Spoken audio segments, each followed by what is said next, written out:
thank you. I'll take that. Oh, there's P and Z right there. Thank you, Chief. Boom, I'm ready. 1 minute to go.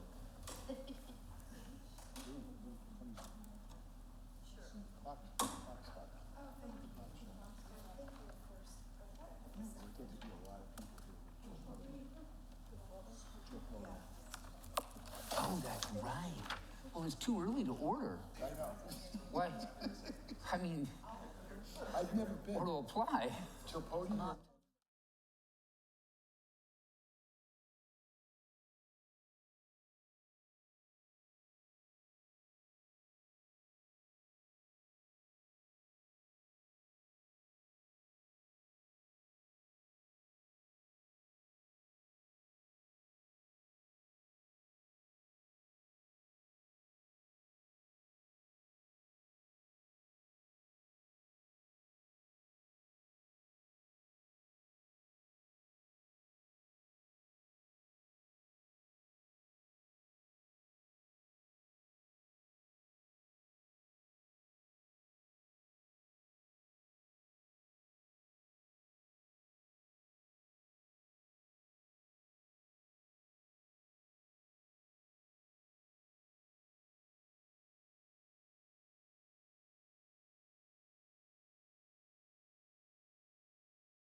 It's 6:31, August 18th, 2025, and I hereby call this meeting of the Planning and Zoning Board of the City of Tarpon Springs to order.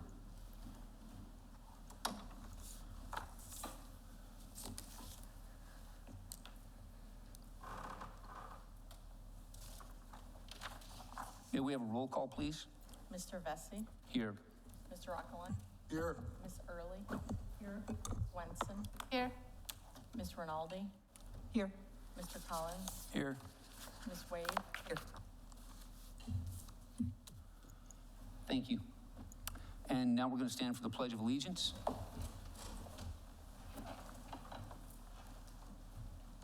Pledge allegiance to the flag of the United States of America And to the republic for which it stands, one nation, under God, indivisible, with liberty and justice for all. At this moment, we usually have a reflection.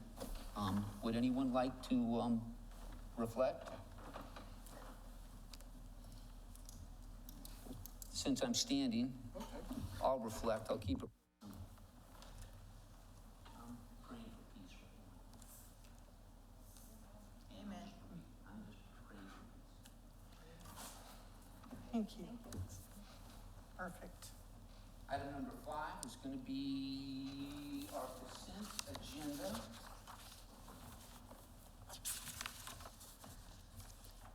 And according to the notes, that's the right place to be. Okay. I wanted to make a comment about consent agenda.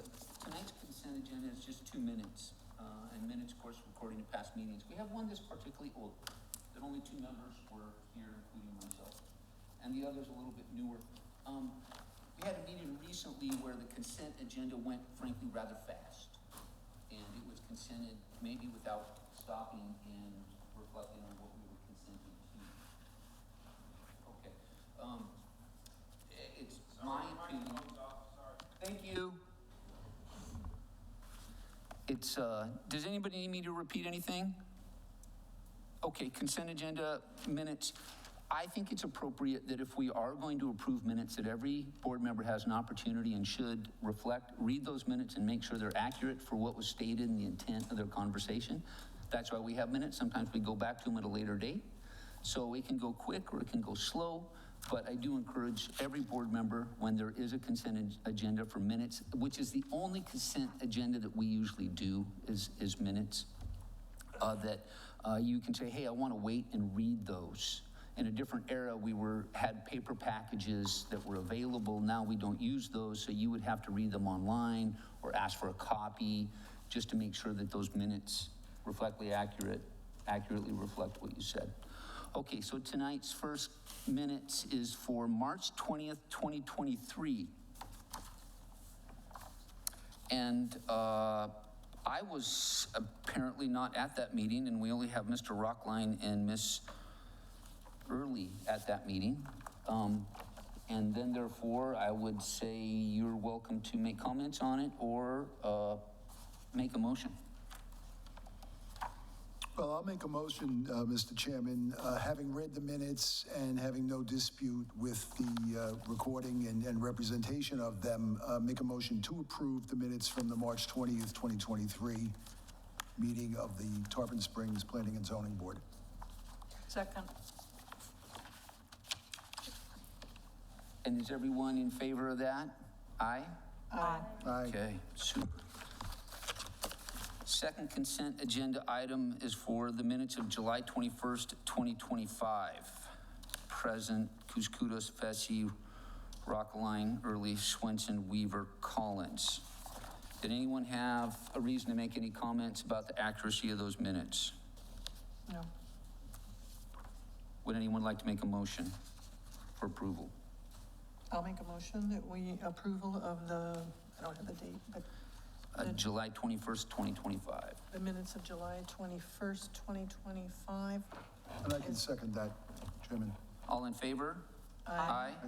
Passed. We'll move on to number 6, the quasi-judicial announcements and the swearing in of speakers.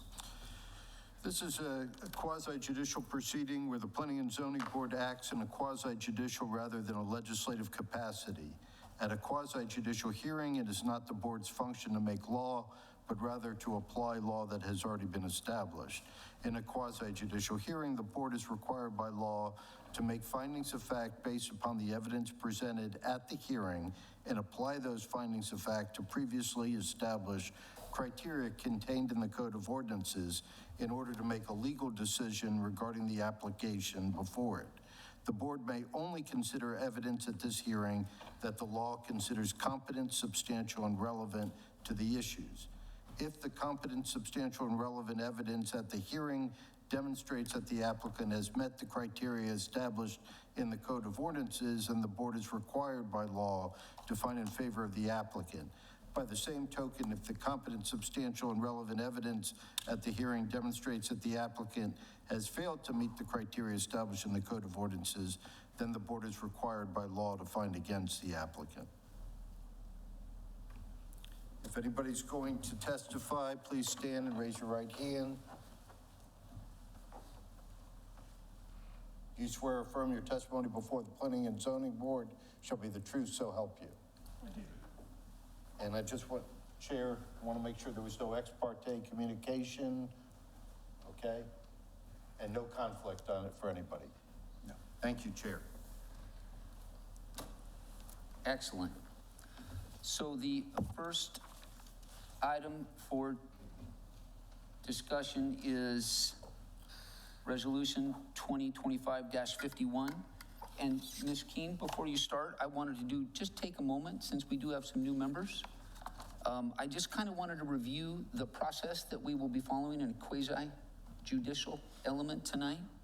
There's going to be an introduction We've had the oath done. We've covered ex parte disclosures, which means talking about business with somebody, not here. Then we'll have our staff presentation.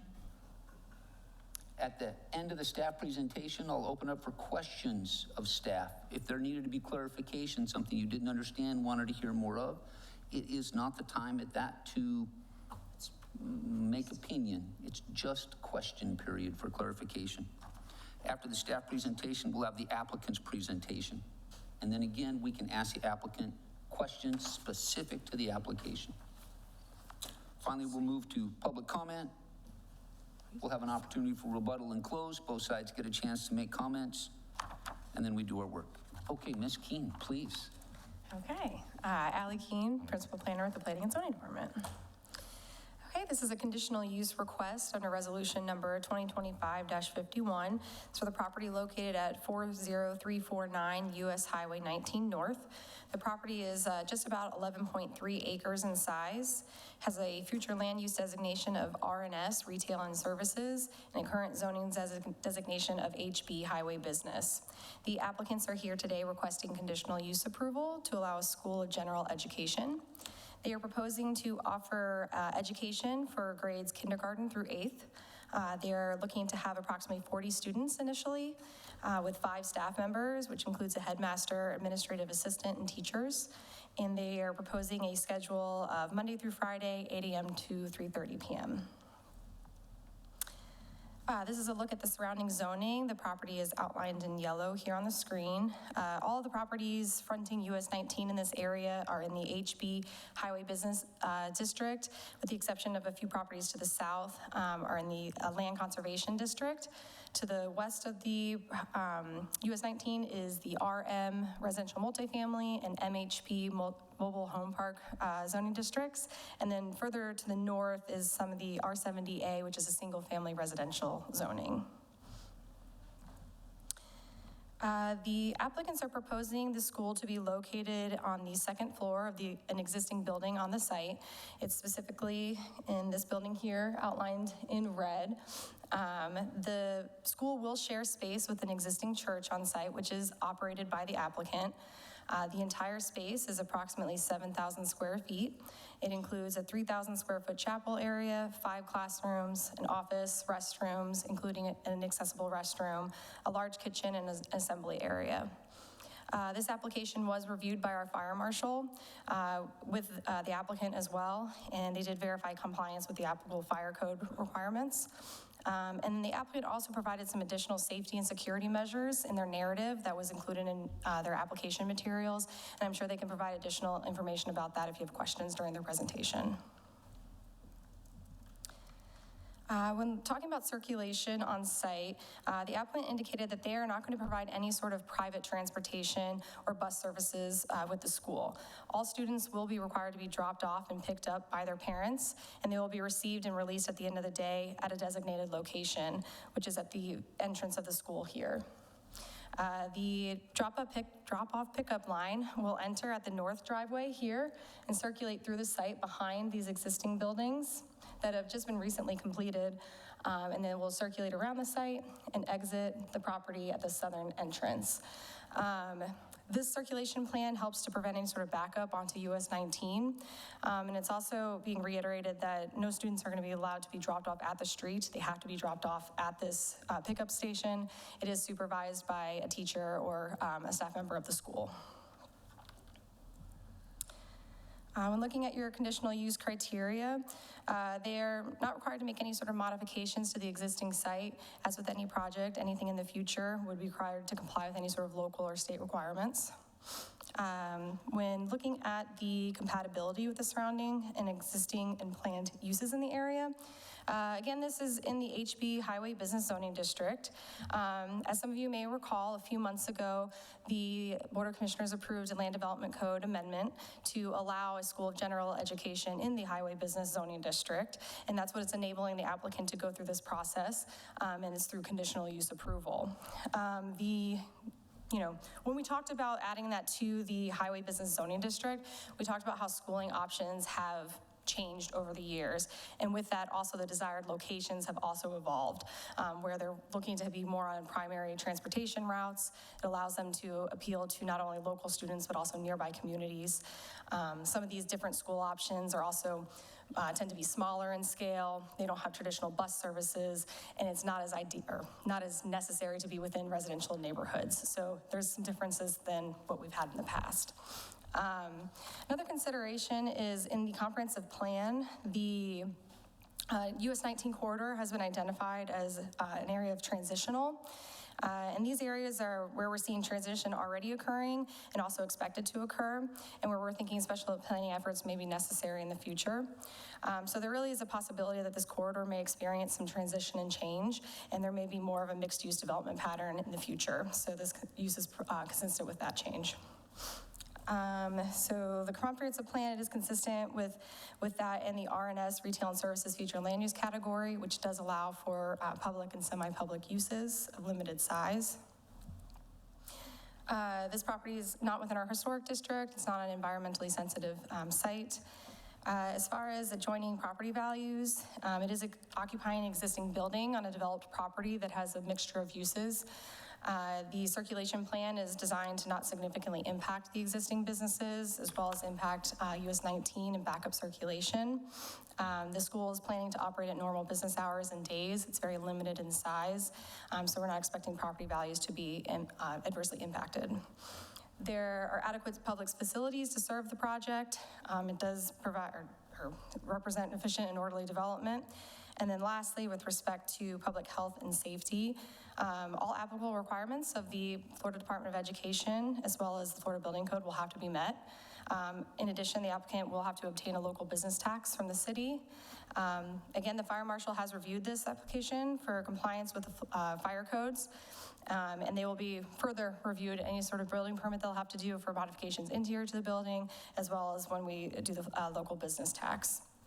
The school building itself is located at the rear of the property, significantly set back from US 19, and they're not offering any sort of bus services, and the children will have to be dropped off right at this school entrance.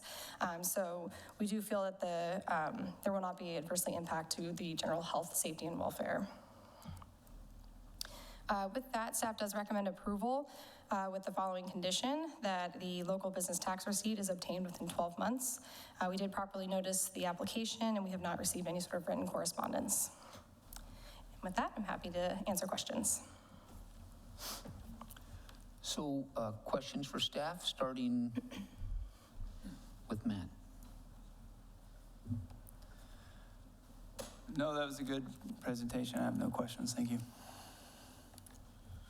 I have no questions. I understood the proposal. No questions at this time. I have no questions.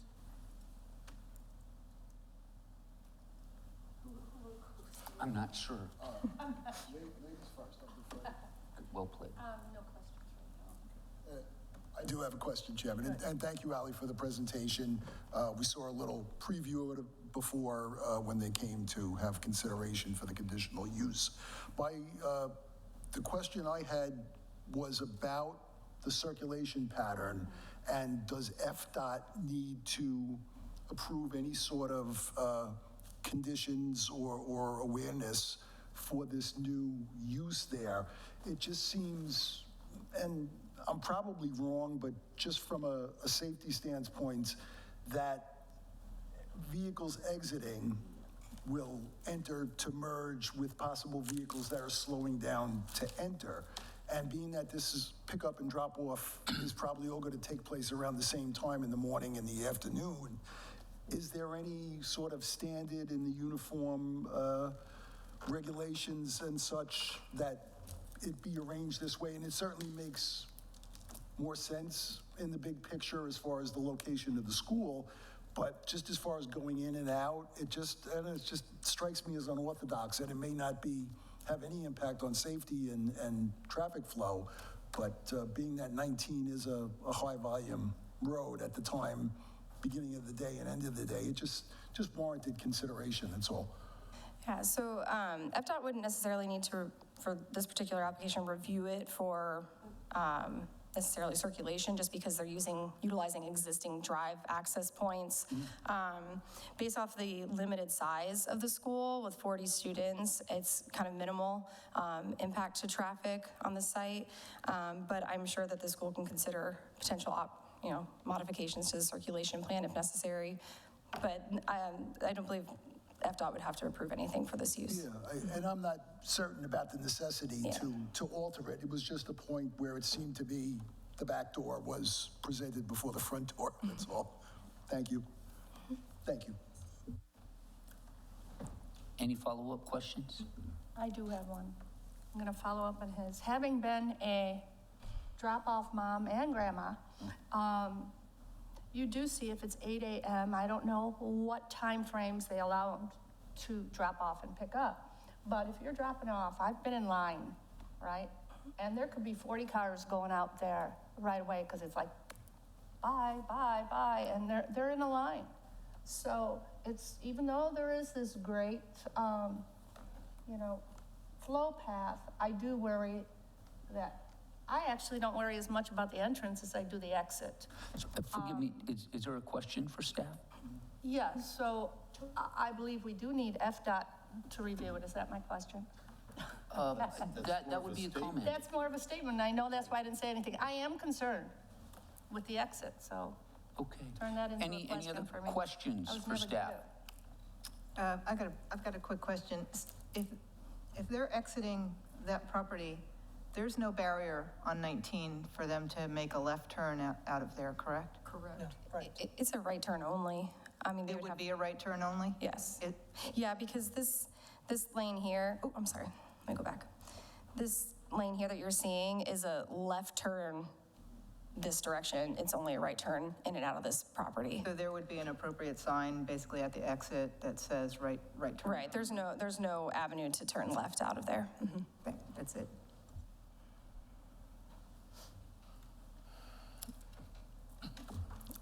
Just to follow up on what we're talking about really quick, I mean, I drove over to that area, and at first what came into my mind is, oh my gosh, getting in and out, and for me, because I wasn't familiar.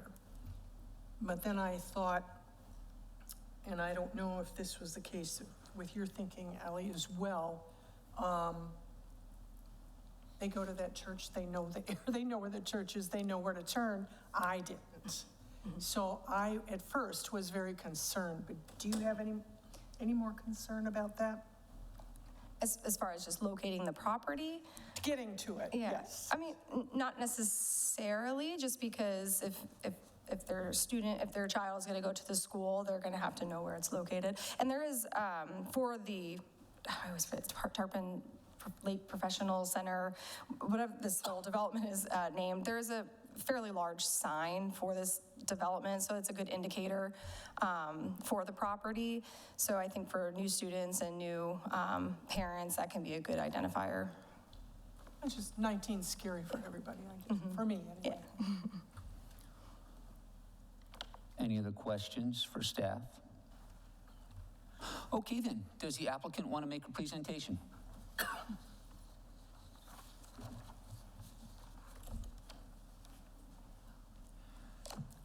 Good evening. Good evening. For the My name's- record, would you state your name and Yes. address, please? Yes, my name is Chuck Stewart, and I reside at 2932 Fourth Avenue South in St. Petersburg.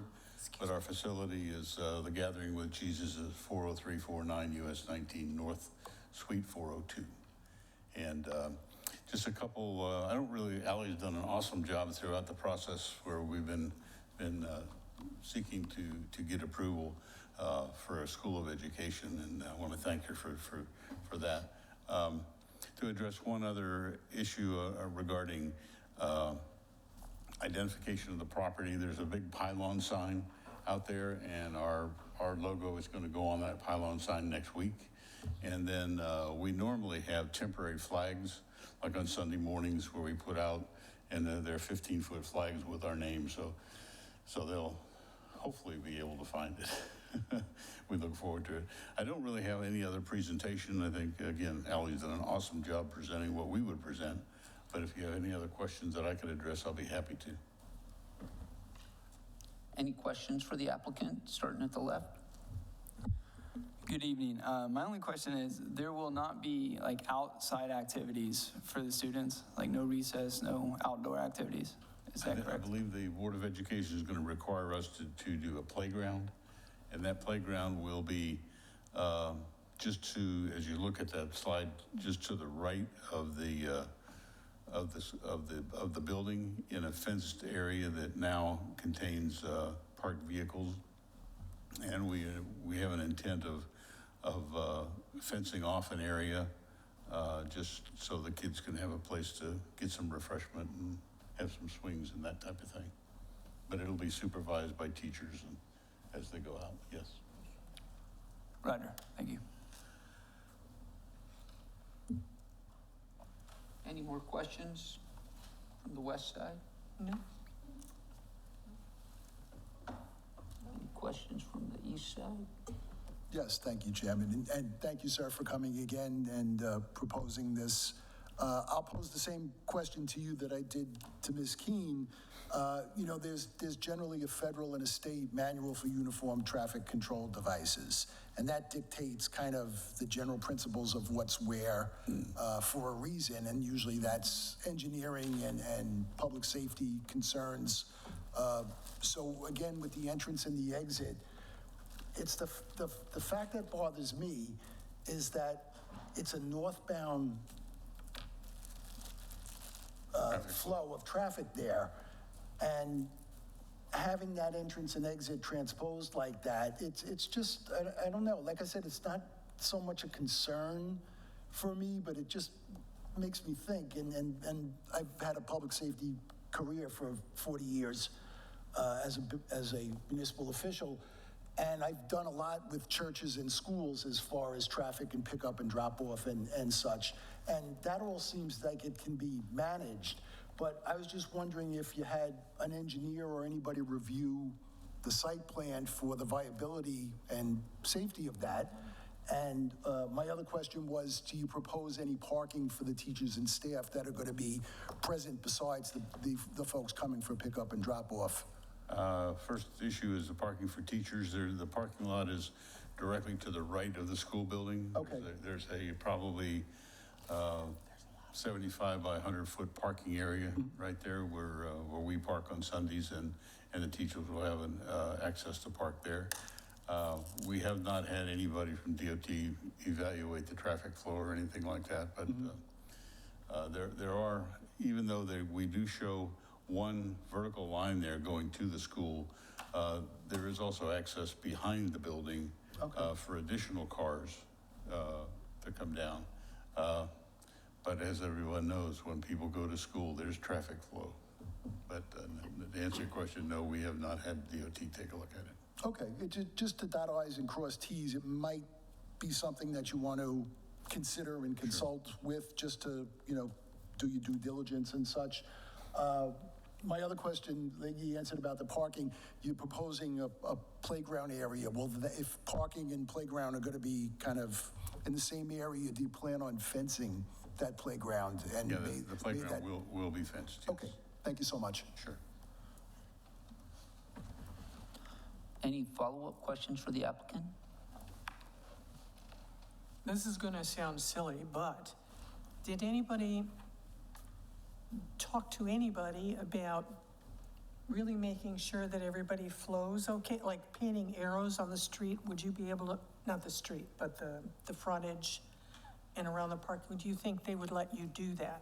Like one way sort of for Sure, school? we currently have, I guess the best word for it is yard signs, like the real Okay. estate yard signs. We have those now to direct people on Sunday mornings exactly where to go, which way to turn right here, turn left here, and Oh, that type of excellent. thing. Thank you. Any more questions? Thank you very much. You're welcome. It's a moment for public comment. Is there anyone from the public that would like to comment?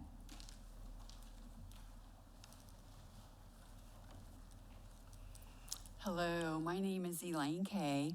I live at 5305 Peacock Drive in Holiday, 3 miles from right here, and spend a lot of time in Tarpon, just enjoying everything that's here, shops, restaurants, even the concerts at Sunset Beach, you know, first Thursdays typically, except last week. I'm a retired math teacher and a retired physical education teacher, and I'm an ordained minister and a hospice chaplain, and I currently serve throughout all of Pinellas County as a chaplain. And even at the age of 77, I've always been interested in education, in continued growth, intellectually, emotionally, physically, and spiritually, and in being empowered and empowering others. And this is the heart of why this school is to be started, empowering others to become all that they're gifted to be, and their desires of their hearts and their dreams, and provide value to the world, to our local community here in Tarpon, to their families, for themselves in personal growth and leadership. And many of our pastors have doctorate degrees themselves, so they're really big on education. And I just finished my doctorate degree through their education program in December. And so their programs, the school will be K through 8, but they have other college degree programs as well that meet online. And so I want to emphasize, because it was so important to me when I was a teacher, about people's strengths, people's uniqueness, empowering them in the best life that they have, in being an attribute to their communities. And so our people are full of integrity, they have attitudes of strength, they have a high emotional quotient, EQs, and they sincerely care for others, each child. And so I learned, I grew, and I achieved through them already, even, you know, when I was 75, when I started their program.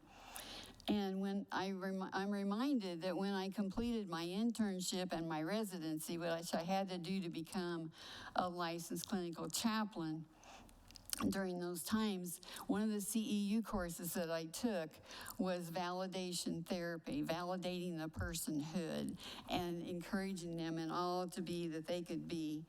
And so that's what we're about, each individual's uniqueness and gifts and strengths. And so I really highly support this school. And I also want to add one final personal note about the exit. That's the exit I use when I go there about 6 or 7 times a month to different things, because we have some Friday night things and other things. And when you exit at that south drive area, it becomes a turn lane, you know, 2 lights later. And I've found there's less traffic there. And I'm older, so I have a slower reaction. And I like to go out that exit. It is so much safer and so much easier and more time if you want to keep going straight north to merge over. It really works well to exit right there. I never exit anywhere but there. Thank you. Can I interrupt? I just have a quick question before she sits down. We don't usually have questions of sorry. public Okay. comment. It was something she said I didn't hear clearly, that's why. I think that's fair Okay. to ask a question if she didn't hear something. Did I hear you clearly? Did you say you just got your PhD? Doctor of Ministry, Okay. yeah, and doctorate, you just did this? in December of 24. We had graduation December 1st. Okay, I thought maybe I misheard, but congratulations. Well, thank That's you. amazing. It was a long time coming. Thank And, you, I'm sorry, Yeah, I wasn't sure I heard right. yes. They have lots of education going on there for all ages. Thank you. Thank you. Is there any other public comment? Did we have any of that electronic style public comment, Ms. Keene? No, we didn't receive any. Super. Okay then, well, I'll close the public portion of the, excuse me. Were there any rebuttal comments that you had about the applicant? No, I don't have any. Okay, super. Okay then, well, we're done with all that. And now we'll take it to ourselves. And time for us to deliberate the evidence, criteria, motions, and seconds. Okay. Would anyone like to make a motion? I can make the motion if you like. I would move that we recommend, this is 2025-51, application 25-42, where the applicant is requesting that pursuant to section 209 of the Comprehensive Zoning Land Development Code, they are asking that we approve.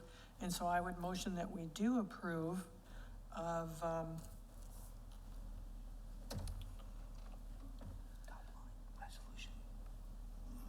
Resolution 2025-51? Yep. Okay. And I would second that, Mr. Chairman. I have a quick question before we go forward with this, actually. No, I'm going to interrupt. Yeah. We have a motion, we have a second, and now we have time to discuss. So your timing is perfect. Okay. So now we can have a complete discussion about the motion on the table. All right. Go ahead. I would be in favor of this motion, but I'm concerned about the potential, the future potential for bus traffic. Is it possible, and will my fellow board members consider a conditional addition to this that prohibits bus traffic in the future without coming back for that approval? Is that something that you would entertain? Well, since you were looking at me, I'll do my best to answer. I would be very cautious and probably would not try to put those constraints. Perhaps that question might be posed best to our council if such a proposed condition would be even appropriate. I'll be honest, I assume you're talking about use of a bus as opposed to bus traffic. I don't know what that, I was trying to figure out exactly what you were, I think you're referencing their use of a bus and then going through that same scenario. They're stating that it's car traffic for now, and no one would be bussed in. But by doing that, you're also prohibiting them from going on a field trip with a bus. So it's a very broad brush that you're taking with that. I personally believe that the area itself will dictate what use they can have for larger vehicles. So I really don't think that that's necessarily something we would normally put as a condition in this. Okay. But Yes, ma'am. but I think she makes a good point, maybe not buses, but growth. We're now talking about 40 students, maybe 20, 30 cars, because there might be multiple students in a particular car. But what happens, I don't know how much you project the growth there, but if it becomes 100 students, 200 students, I'm gonna be even more concerned about the traffic flow in and out of US 19 at that point. I mean, how do you do that? There's probably a fire occupancy. Could I make a comment? Yes, please, forgive me. In the review of the criteria for the conditional use on item number 8, it says there will be no bus services that drop children along the roadway, and that's what we're voting on. So I'm not sure that we can change that. And if the predominant number of these people are coming from the south, in the morning, the traffic heading north is much lighter than the traffic heading south. They're gonna drop them off, they're gonna turn north, hit the light and make a U-turn. The folks, the moms and dads or whoever's dropping them off are gonna face the south traffic, not our issue. But heading north to drop them off, the traffic's not bad, and the reverse in the afternoon. They're heading north and then they're gonna take their kids south. So I don't see it as an issue. I'm not sure that it's our purview to judge some of that, but in the conditional use, I think you've already limited your bus drop-off. That's the way I read it. Well, Any additional comment? right, what the last comment was about growth, size, not just for buses, but for traffic. Maybe the applicant could answer that question as to what their growth projections are.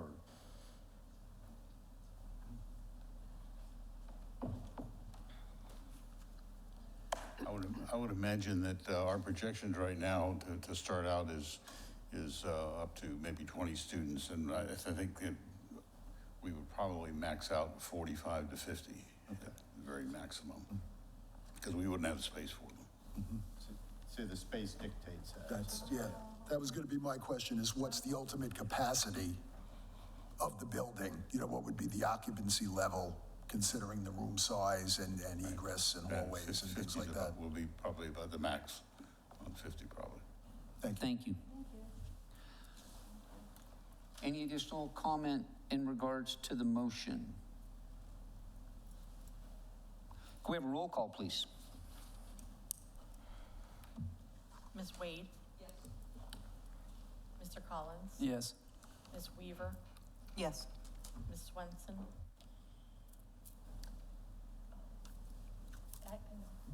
Yes.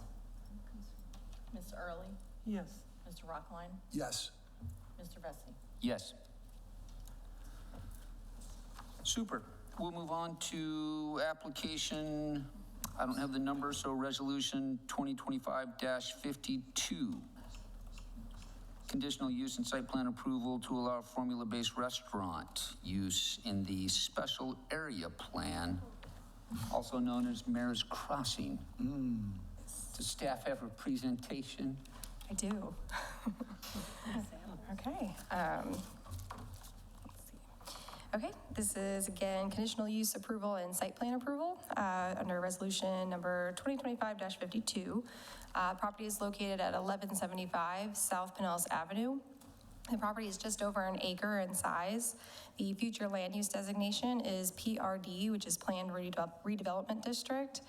The zoning is SAP, or Special Area Plan. This is specifically within the Mears Crossing Special Area Plan. This is a different special area plan than you're used to looking at, has different requirements.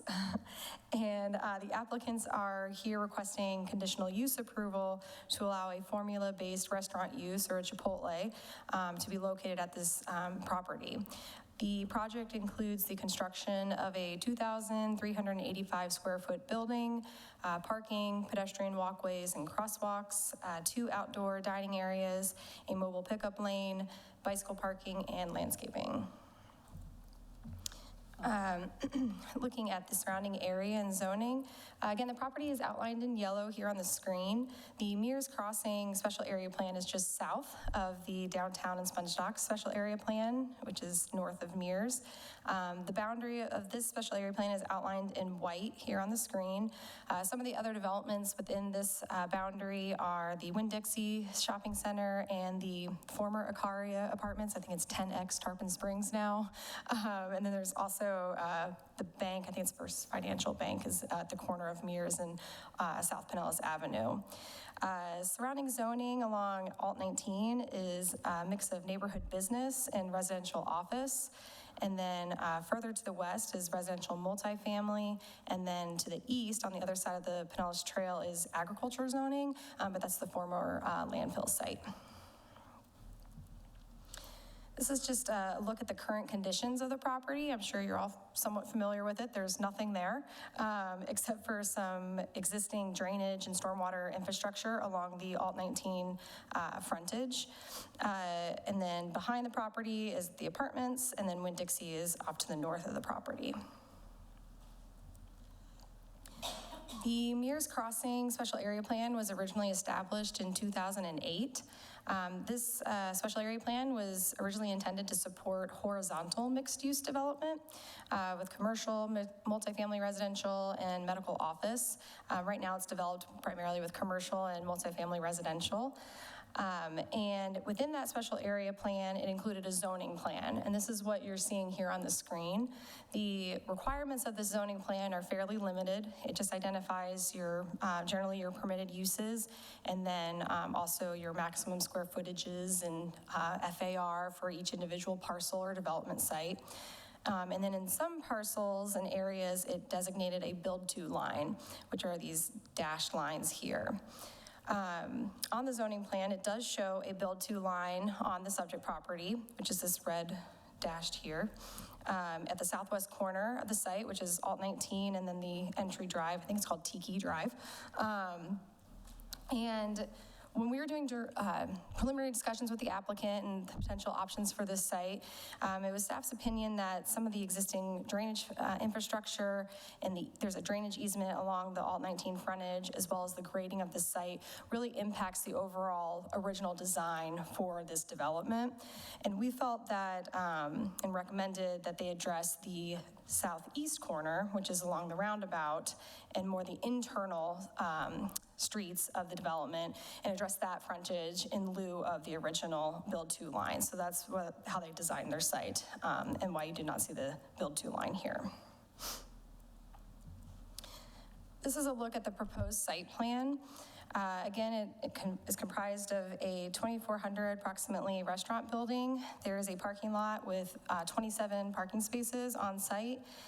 Includes bicycle parking, which is proposed here close to the front of the building. There are 2 outdoor dining areas. One is by the front entrance of the building. The second is situated along the internal streets and sidewalks along that southeast corner. The site has several different pedestrian walkways and marked crosswalks. There's basically leading to the front door, one here from the south, east, and the north. And then there's a mobile pickup lane that wraps around the back side of the building along the Alt 19 frontage. The applicant provided a detailed narrative about the mobile pickup lane. They wanted to reiterate that this is not a traditional drive-through window. Customers cannot place orders at this lane. They can only place an order online or an app, and this is purely for just picking up their food. They said on average, they have approximately 2 customers that queue at any given time. They have an average wait time of about 2.5 minutes, with about 65% of their customers being served in under 2 minutes. This is a look at the proposed landscaping plan. The landscape plan that they have proposed does meet and in some cases exceed the requirements of the Land Development Code. I'll just highlight a few of the areas, and I'm going to go into more detail later in the presentation. But along the mobile pickup lane, they are proposing a continuous hedgerow along the drive lane and a series of trees. This provides some screening of that drive lane. It also helps improve the aesthetics along the Alt 19 frontage. They're also proposing some enhanced landscaping along their primary pedestrian connection here, which is basically accessing from the apartments, and then also landscaping and some shade trees around the second outdoor dining area along the street. They are also proposing a continuous hedgerow along the southeast corner all the way around here. What that does is help to define an edge along the street.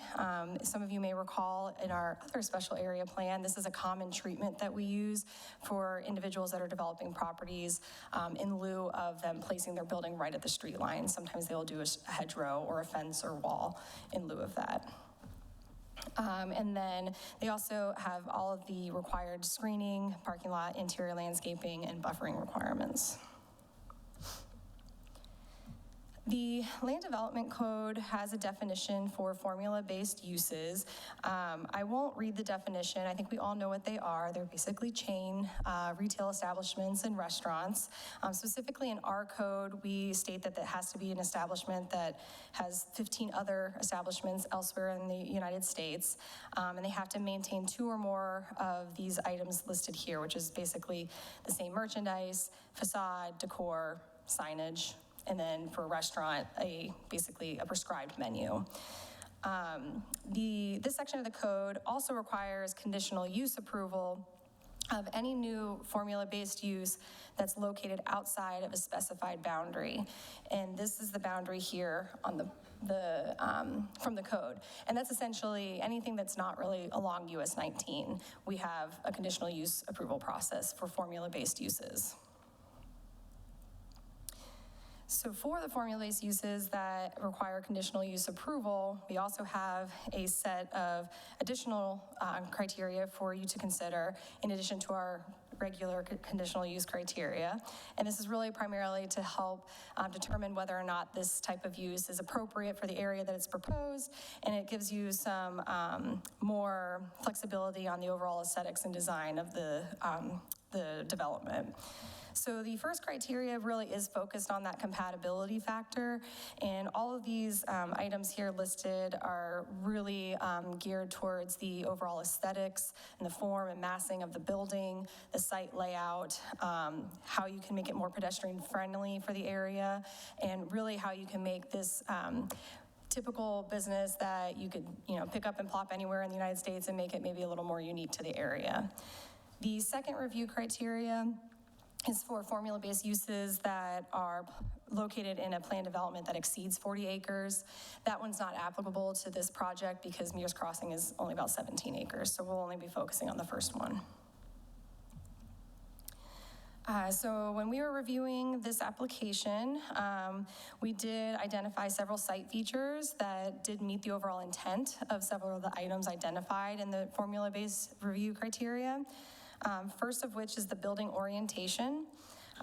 As most of you are aware, most businesses like to orient their building facing the busiest street possible. In this case would be Alt 19. In this case, they are proposing to have the main entrance face inward to Mears Crossing, so it's facing this direction here. What this does is it helps to promote walkability, and it helps to engage people from there, possibly living in the apartments or coming from Pinellas Trail, to go directly in there from walking or biking rather than driving over. It also is facing to their direct pedestrian connections, and they have more connections again here that go right to the main entrance. By orienting the building inward, it also allows the mobile pickup window to be wrapped around the back side of the building, fronting Alt 19. This screens it from the residential apartments, and then also helps to improve some of the circulation on site and have less conflicts with the pedestrians. The second item is the activated internal street frontage. The main item with that is that second dining area proposed along the street front. This helps to activate that street area. It puts people right there by the sidewalks, gets people excited, maybe livens up the area a bit, but it helps give another option for dining for customers. And then they also are proposing, again, some enhanced landscaping to create a more inviting environment walking into the restaurant. And then some shade trees to give a shaded dining area so it's not as sunny. Next are the pedestrian amenities. The Pinellas Trail, as we know, runs along the east border of this development. So the proximity to the trail really necessitates additional pedestrian amenities. So there are additional pedestrian connections to all of their sidewalks on all sides. Helps to do that. They have marked crosswalks, so it makes it very clear where pedestrians should be going. And then they are proposing to have some bicycle parking available for customers. The next is the landscaping and buffering. This is where we felt that they really did meet the overall intent of that criteria, because their plan does exceed the requirement of the land development code. It exceeds those minimum requirements. And then specifically that hedgerow that we discussed along the southeast corner, by creating that defined edge at the entrance of the development, it helps to enhance that pedestrian experience and that interaction between the public and private spaces. The next is the interior parking. It's kind of opposite, but it helps to take it interior to the site, and you don't have a sea of parking along Alt 19. So as you're coming into town, you don't have additional cars parked along the roadway. And then again, it's lined with landscaping to help provide some screening and additional aesthetics. The last item were the architectural features of the building. The facade is proposed to have a mix of materials. It includes metal, brick, and some cladding. They're also proposing the roof line to be angled, so it provides some different architectural features and interest to the building.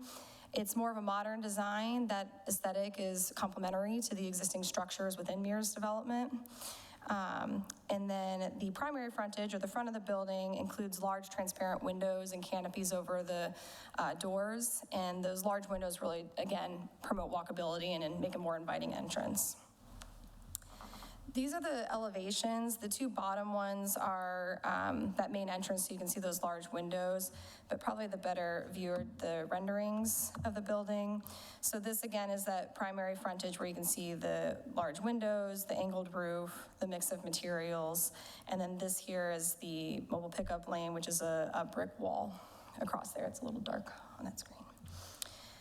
Okay, so moving on to our traditional conditional use criteria. The project does conform with the Land Development Code as well as the requirements of the Mears Crossing Special Area Plan. And we do feel that it's consistent with the overall intent of the Mears Crossing Special Area Plan based off of our analysis of the formula-based use criteria. And we also feel that it's consistent with the comprehensive plan requirements. The property is not in the historic district, not an environmentally sensitive site. With regard to property values, it's located along South Pinellas Avenue. It's a commercial corridor. Mears Crossing was intended to be a mixed-use development. Includes both residential and commercial uses. The site layout is utilizing the internal roadways, so it has less interruption to Alt 19. And it helps to integrate sidewalks, crosswalks, bicycle parking, makes it more accessible for pedestrians that live within Mears Crossing. They're on the Pinellas Trail or in some of the nearby residential communities to get to the development. So we don't believe that the adjoining property values will be adversely affected. There are adequate public facilities to serve the project. It does represent efficient and orderly development. It's an existing developable site within a planned area, and it has existing infrastructure and utilities to serve the project. And then the proposed project is not expected to adversely impact the general health, safety, and welfare. For your review criteria for a site plan, again, the proposed project is found to be consistent with the comprehensive plan and the special area plan requirements. The site plan is compliant with the Land Development Code requirements that are applicable, and we've outlined all of those in the staff report for you to review. The project really proposes little to no impacts to the facilities, so it does meet the concurrency management standards. And then lastly, the project, as always, will be required to and is expected to meet the building codes. So with that, for Resolution 2025-52, we do recommend approval of both the conditional use and the site plan. We have 3 conditions. One is that the construction plans are consistent with the approved site plan, landscape plan, elevations, and renderings. The second is that they have to comply with the public art program, and then if they exceed the job value. And then the third is the site plan shall expire within the 6 months unless they obtain their building permit. With that, I'm happy to answer questions.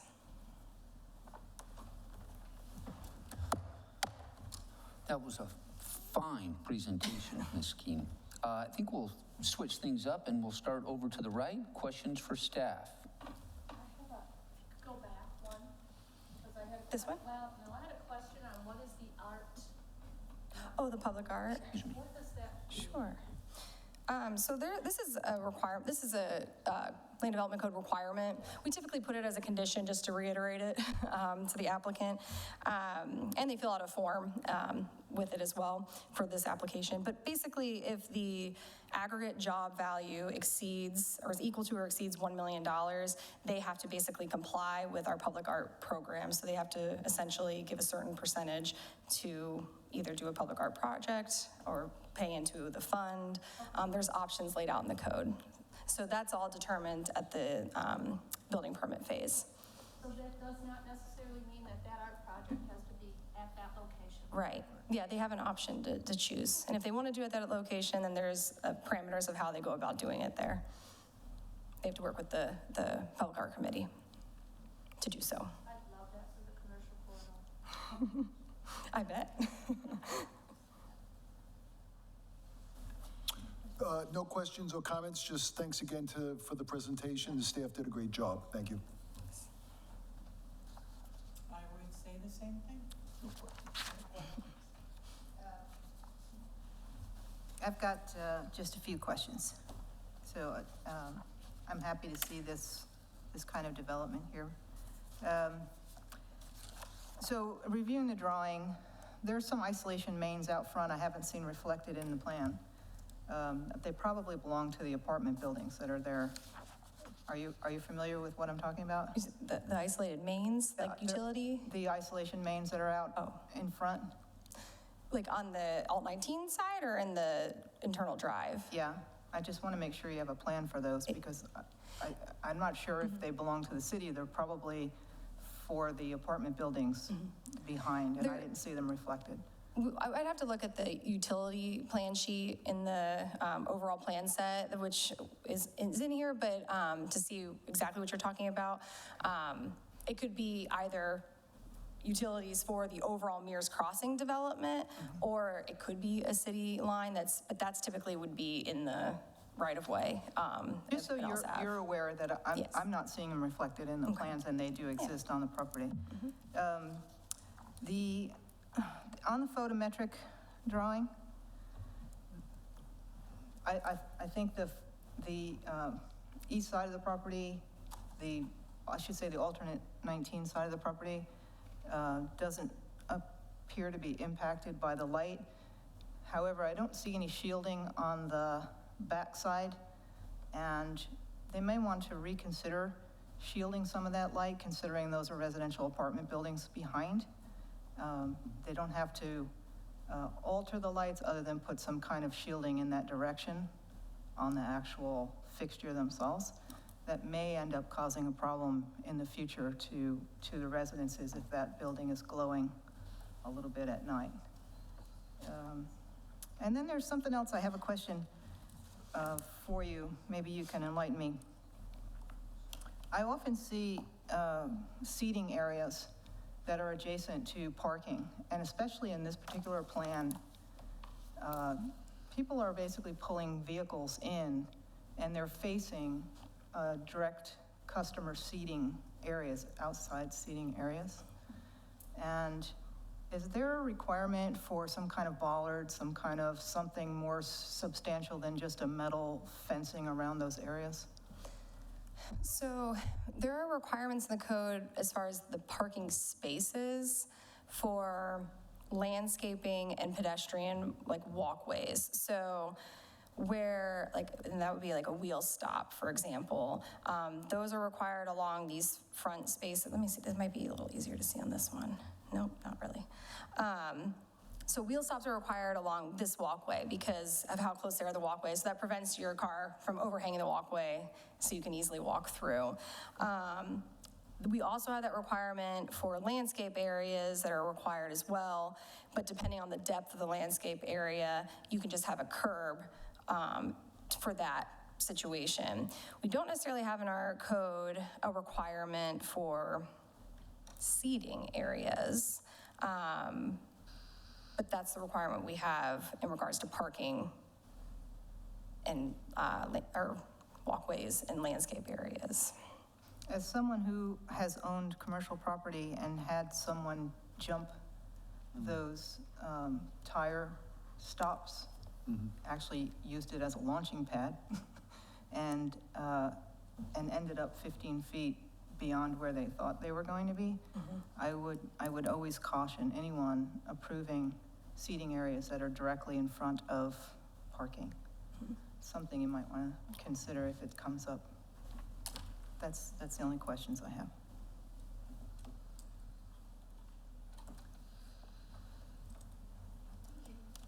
I think you covered, you were talking about lighting and make sure the lighting is shielded. This is a big company we're dealing with. They do this all the time, but there are requirements and we don't want to light the whole world.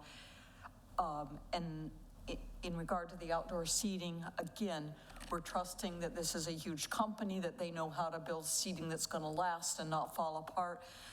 But I would hope that they also this is an internal issue for them and their management, monitor, we don't want the trash from that blowing all out in the yard and all through the apartment building area. And I was a little concerned that, if I'm reading this correctly, the dumpster is on the inside toward the apartments.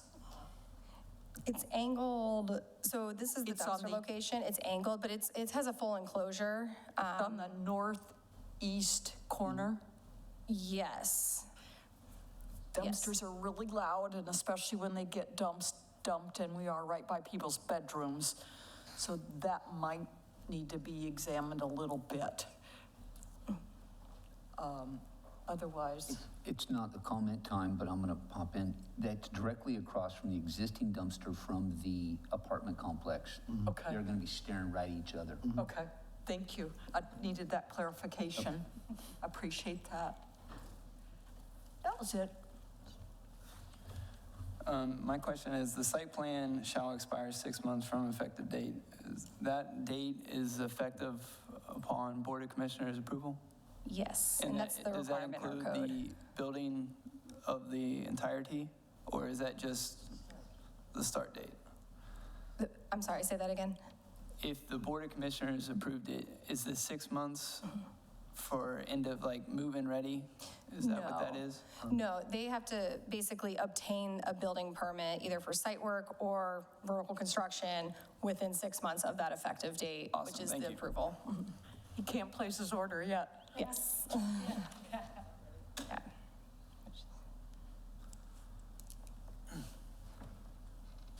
I have a couple questions. Yes. Since the staff report's so big, I want to make sure that I want to get to the right place. So I have a question. It looks like page 2 of the staff report under planning considerations, number 4. So planning considerations when considering this application, such. Number 4, deeper into that paragraph, and I'll just read it. During preliminary discussions with the applicant, comma, it was staff's opinion that the existing drainage easements, infrastructure, grade impacted this original design, be better served. My question is, you wrote that, so you understand what you were suggesting there. Has that been met? Were those concerns addressed? So you wrote that you had concerns. Maybe I didn't understand what the concerns were, and have those concerns been met? Yes, so when we were having those discussions, we were discussing basically the requirements of the Mears Crossing development and the zoning plan. On this property, that build-to line was the primary concern of this property. It basically was saying a building or treatment needed to be taken place at this southwest corner where this red line is. But there is existing basically drainage and stormwater infrastructure along this Alt 19 frontage. So you can see kind of on the site plan, there's this kind of empty area that's basically accommodating for that infrastructure. And that build-to line really was along there. So when we were having those discussions, staff felt that kind of addressing this corner and doing something along this frontage maybe met the overall intent of the Mears Crossing Center by having mixed use, being more walkable, kind of this compact development. And then we worked with the applicant of some options of what they could do to address that. But that's what we worked with. So we felt that they met that. Okay, thank you. I have a couple other questions.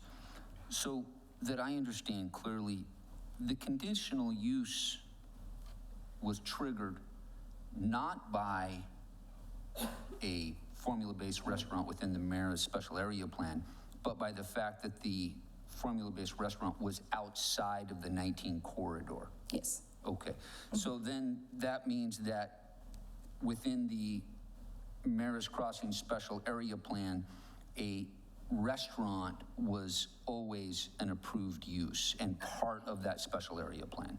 So in the Mears Crossing Special Area Plan, it calls out inline retail. That's the use that's in there. So retail, it's just very generic in general. So that was a discussion that we had internal about the use. So restaurant retail, yes. And within the Winn-Dixie Shopping Center, it's more inline retail, but there's restaurant uses in there as well. Okay. And then last, as part of, and I've lost it within the page, the formula-based restaurant plan number 1, sub F, there's a comment of I'm going to call it the 50-foot rule. And the 50-foot rule says, and I'm going to go from memory here, so if I'm wrong, correct me, that should there be frontage, that frontage were to exceed 50 feet, they'll make it look like it's a couple of businesses, so we're not standing and staring at a big, long, gray line that looks like the back of a building, which is exactly what the elevation shows. So would like to know if that had been noticed, if that complies with that rule, and if that elevation is what's going to be built, because it's not consistent with what our regulations say. So that was part of the consideration. So we looked at like, basically we looked at all this criteria as a whole and the overall intent of what it was trying to achieve. And we felt that they achieved generally what we were trying to get with this criteria. That is a consideration of the board. I'm assuming you were referring to Yep, you probably did it. this Yeah, and frontage go here. back up 1, it gives a little bit better view, so up top left. So that's what's going to be staring at Alt 19. Yep. Okay, super. So that's what we're going to see on Alt 19. And how long, if you made a guesstimate of how long that building I is? can probably tell you. Oh, I don't know if I'm gonna be able to read it. I'm sorry, I can't read it from. I couldn't either, I counted parking I can spaces. pull up the plan. Okay.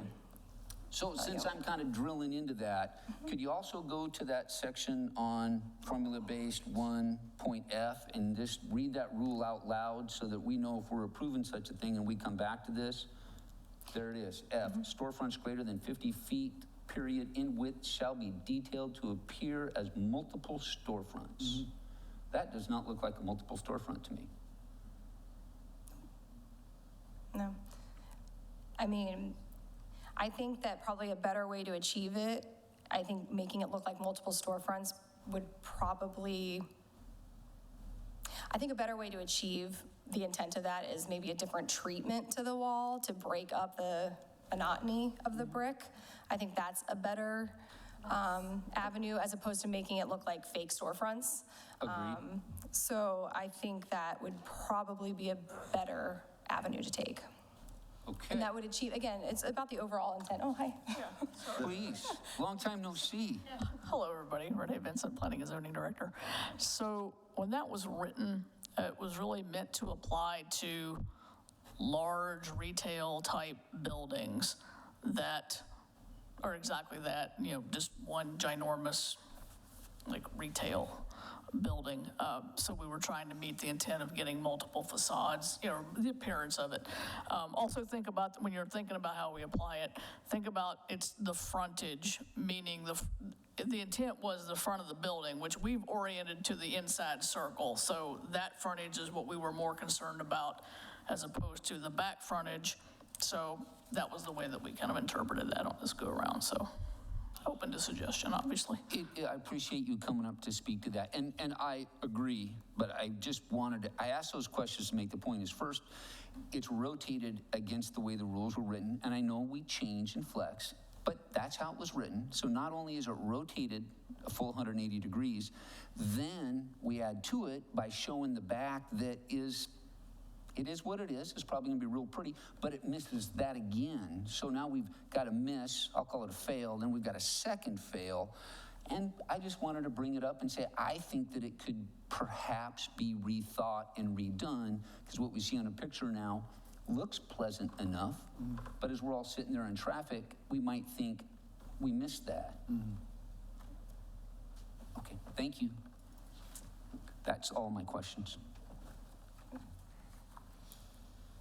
Does anyone have any follow-up questions for staff? I have an easy one. Yes. What are their hours of operation? Do you know that? Or is that- I will let them answer that, but I think actually it was in the application materials, but I'll let them answer. No, we'll wait for the presentation. And also, yes, I do have another one after all that long discussion. I believe though what we're doing also along Alt 19 is putting a pretty barrier, right? I'm not sure your microphone is on. Okay, is the green light on? Do we have a, Are you, for this particular development? Well, the landscaping along the drive aisle, is that what you're referring to? yes, yeah, Yes. okay. Thank you. Okay, well, if there's no further questions, then we'll ask the applicant if they'd like to make a presentation.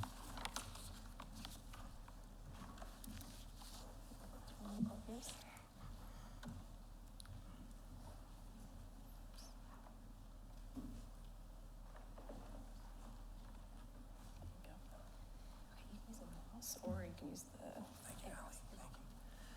Good evening, Mr. Chair, Commissioners. Brian Unks, 625 Court Street, McFarlane, Ferguson, McMullen, on behalf of the applicant, joined by Brad Carnes, who is developer, Paradise Ventures, and also by Eli Payne, who is our civil engineer.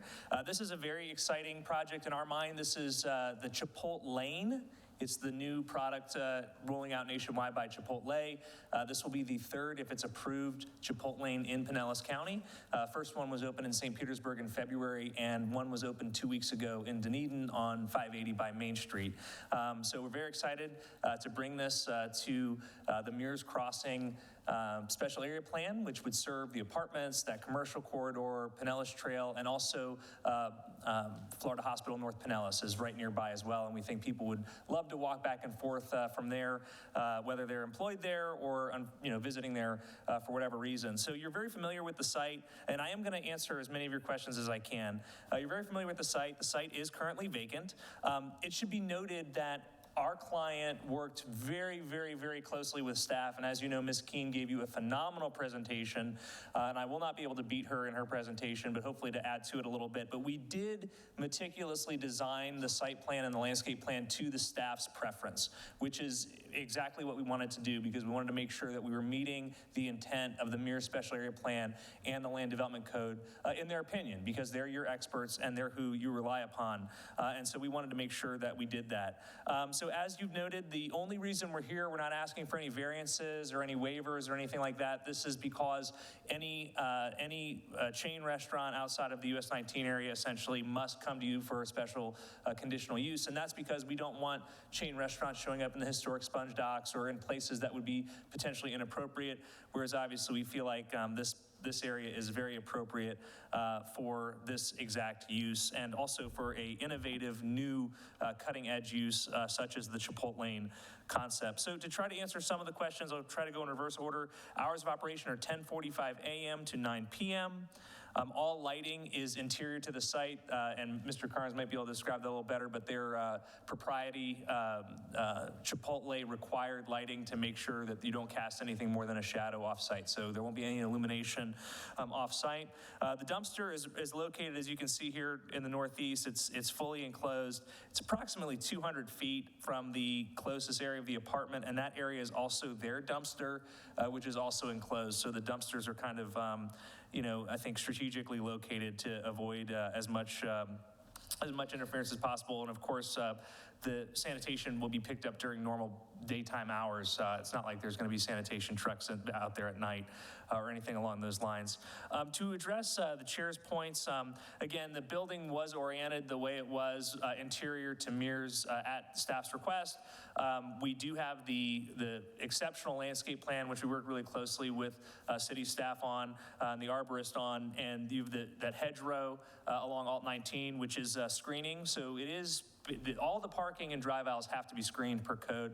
We feel like we met those screening requirements. Having said that, if you'd like to have us work with staff and the Board of Commissioners on a treatment, maybe breaking up the paint or something on that rear, what we're calling the rear of the mobile pickup lane, we're happy to do that as well.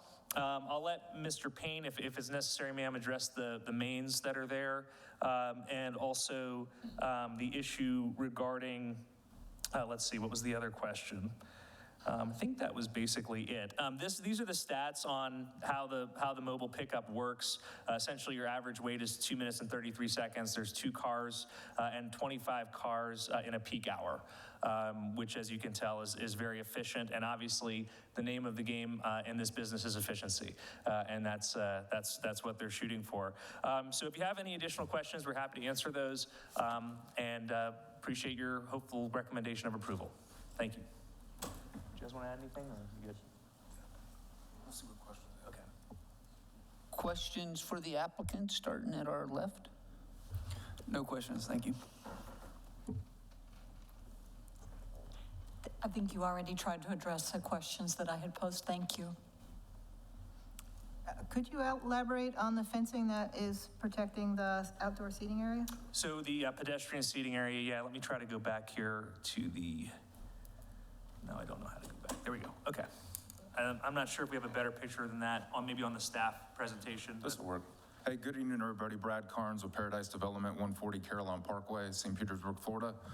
So, was your concern with this outdoor seating area or both of them? Both. Okay, as Ally touched on, we actually have a wheel stop and there's a 6-inch raised curb in front of the building, so there's essentially 2 wheel stops there, but I do hear you, and we could propose a bollard or maybe 2 bollards in this spot right here that will definitely prevent somebody from jumping that curb or that wheel stop.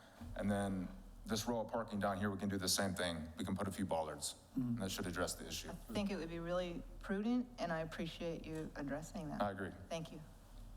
And then on the photometrics, we did conduct a full photometric study, and there's language in the code that prevents light spillage, onto the adjacent property. And we're actually proposing to use the city's approved decorative fixtures. It's like a gooseneck style fixture, so shouldn't be any light spillage with those. It basically directs the light straight down. Very good. Thank you. And then I think you had one more concern about the utility appurtenances that exist out there, the valves. There's actually an easement right here. It's kind of difficult to see on this plan, but that's where those big backflow preventers are, and they're proposed to remain. We're not proposing to impact that area at all. And I presume somewhere on site you have grease traps and built into that plan. I didn't notice where they were, but they're there, right? Yes, ma'am. It's in the back of the house here. If I could zoom in, I could show you, but that little box right at the tip of the mouse, that is a proposed grease trap. Okay. Thank you.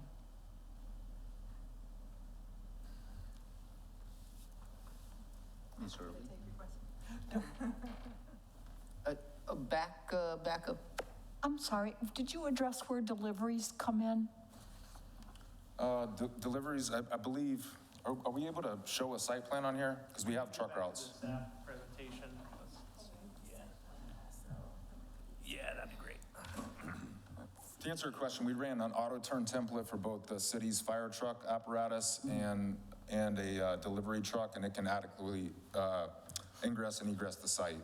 No issues.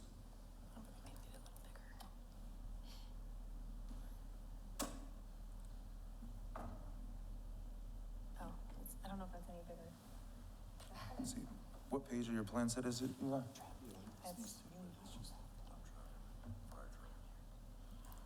Yep, this depicts the truck route right here.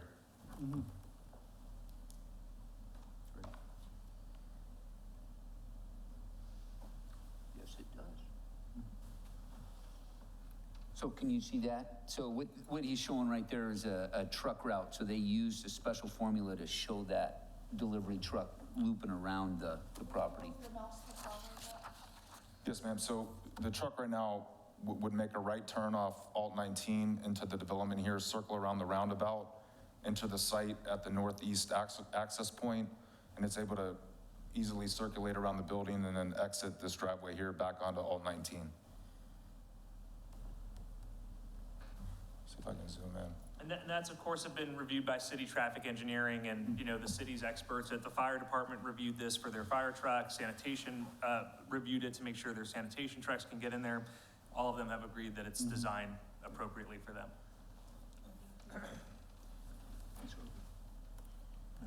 No questions? No questions. Down to the end.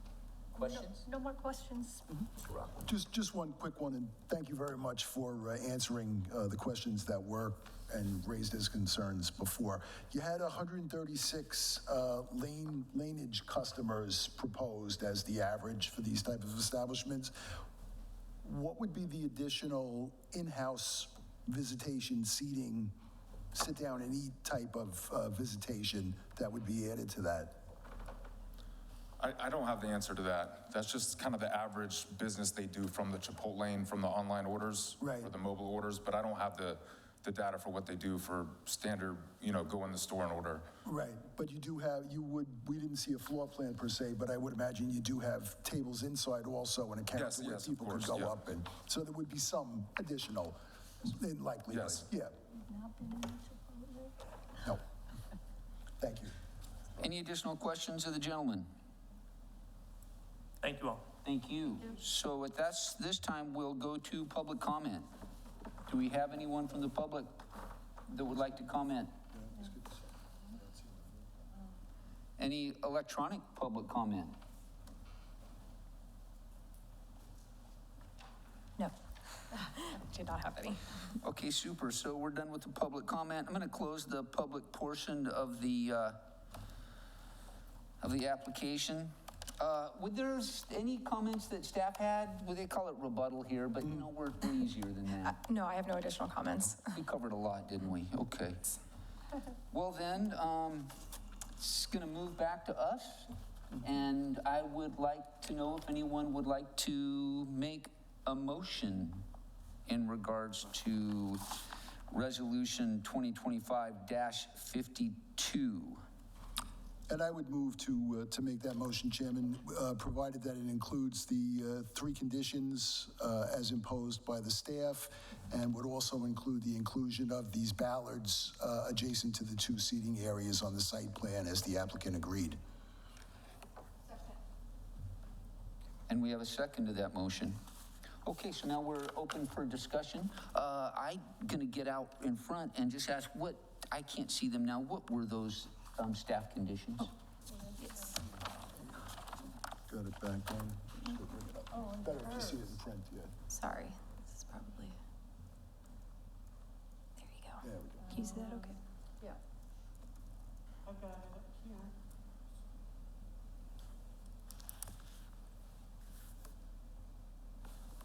So I'll just infer for everybody that can read or can is they got to build it according to what they submitted to us. They got to do a public art jobby. That means there'll be two on that because they've already got public art over there. Oh, There is. It's based off, so just to clarify for the public art, they have to meet the requirements of the public art program. So if they exceed that amount, then they have to comply with the public art requirement. So, if they're less than $1 million, there's no public art requirement. But yes, it's based off project. So yeah, there is already a project there. Any more discussion for the motion? Well, then let's have a roll call. Ms. Wade? Yes. Mr. Collins? Yes. Ms. Weaver? Yes. Ms. Swenson? Yes. Ms. Early?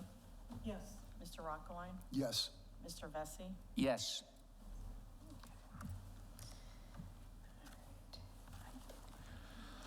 Okay then, we'll move on to C. Thank you for coming. Welcome to Tarpon Springs Chipotle. The Chipotlane. Would you believe I'd never eaten there? Yeah, you'll love it. We want the real fresh. Nope. It's kind of like Chipotle. Okay. Okay. Ordinance 2025-07, rezoning request to rezone property from IPD to IR. And we have staff presentation. Yes, thank you. Pat McNeese, Planning Supervisor. So we have a request on property located north of the river up on Anclo Road for a change of zoning from industrial planned development to industrial restricted. This is about 17.5 acres of property. About 3.5 acres are jurisdictional wetlands, and the remaining approximate 14 acres is wooded upland area. We'll talk about the IPD as we go along, but there is no approved site plan associated with this property. So this is the location of the site. As you can see, It's on the, basically the corner of Ann Clote Road where it turns north. And the future land use map shows the area is designated employment on your future land use map, with the wetlands being designated preservation. We'll look a little bit, well, you can kind of see surrounding this area, and we'll look on the other maps as well. You have the Tarpon Key subdivision to the west, and then I think this is called the Highland subdivision to the north. That's Giroux Boulevard. As you're familiar, the areas that are not shaded are in unincorporated Pinellas County. So most of the residences up on Giroux Boulevard are not in the city. And then to the east, you have another vacant parcel that's also in the employment area, and that was zoned industrial restricted. We'll see that in a minute. And then you've got residential to the east of that. And of course, south of that, you've got a lot of the waterfront development, waterfront industry, marinas, et cetera, that are in some of our waterfront development designations. For the zoning, again, so the subject property is IPD. Next door is IR, and then you've got residential multifamily covering the Tarpon Key subdivision, and the other zonings associated with future land use in this area. And you all are familiar, you know, from the comp plan and everything, how this area north of the river is really a hodgepodge of incorporated and unincorporated. Which brings us to the place-based area map. That was one of the reasons that you all recommended, and the board did adopt this as a transitional area in the comprehensive plan, which would be an area that is in transition. There are some mixed and conflicting uses, and it needs some special attention with respect to planning. So that is in your adopted comprehensive plan now. It was, if you recall, it's that area north of the river, plus Alt 19, which is called out individually. At your recommendation, we had added South Alt 19 as well. Obviously not the downtown, it's a separate area, but those were areas that you all had recommended, including in the transitional designation. And as you know, that map is really for guidance and to give you a context based on the overall comprehensive plan of the nature and character of that area within that planning horizon. This is a survey of the property, and then here's a survey overlaying on the aerial. You all are familiar with this. This site on the corner is a boat storage area that you all had seen, probably maybe a year ago, a year and a half, down here in the corner. And then the wetlands kind of surround that site. And then you've got uplands and then a wetland area to the north. The oblique aerial shows it a little bit better. This wetland down here really is connected to the river via a culvert under Ann Clote Road here. And this is the boat storage site, which is currently under finishing up development. And again, this is Tarpon Key subdivision over to the west, the vacant property to the east, and residential here, and then your waterfront development, industrial and marinas down to the south, and Giroux Boulevard up here with really a mix. That subdivision is just kind of nestled amongst the industrial north of the river, and it's a mix of single family, duplex, triplex, that sort of thing.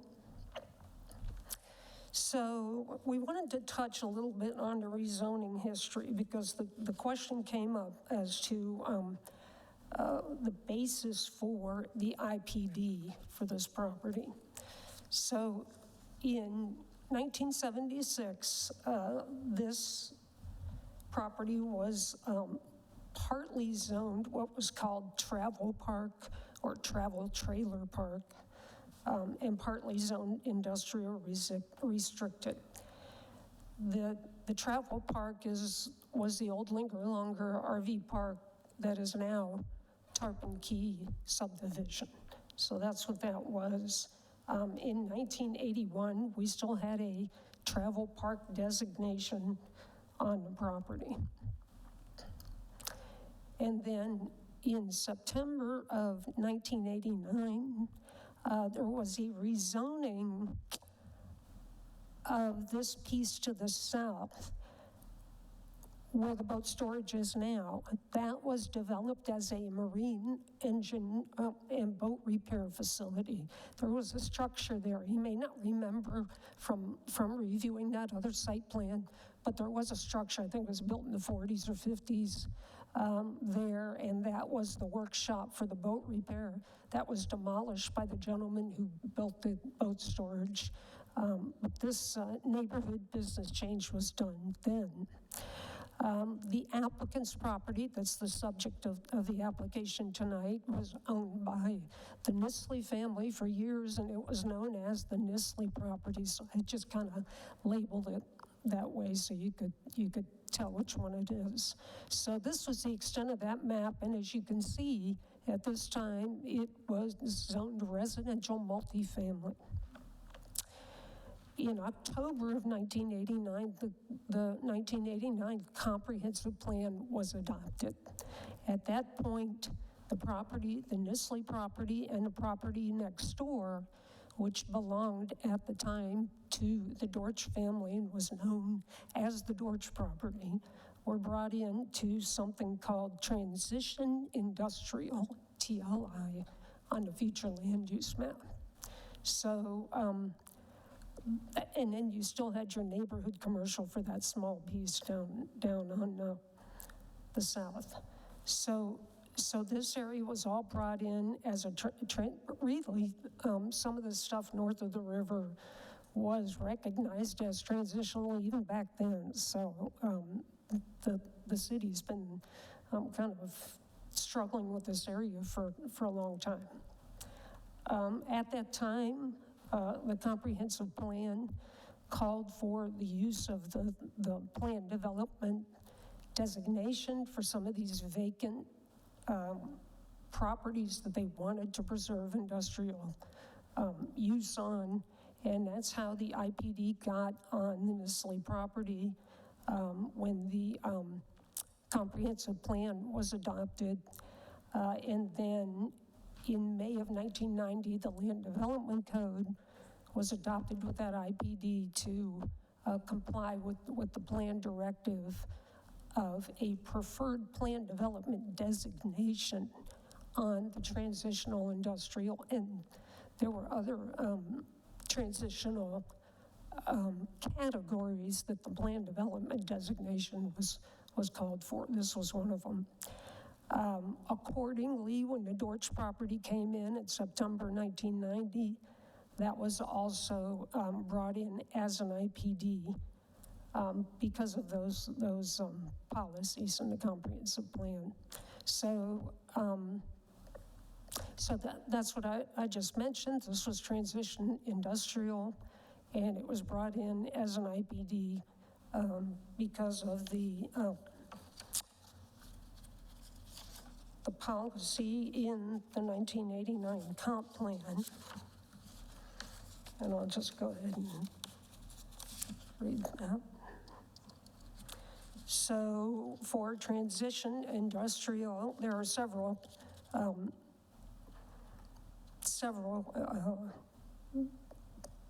items under that policy which referred to the year 2000 future land use map. That was their planning horizon at the time, was the year 2000. And one of them, item number 5 says, use of the plan development process shall be preferred. And that's what they did here. Your current comprehensive plan continues to call for protection of industrial land north of the river. This is in the employment future land use category, and so there's no change there.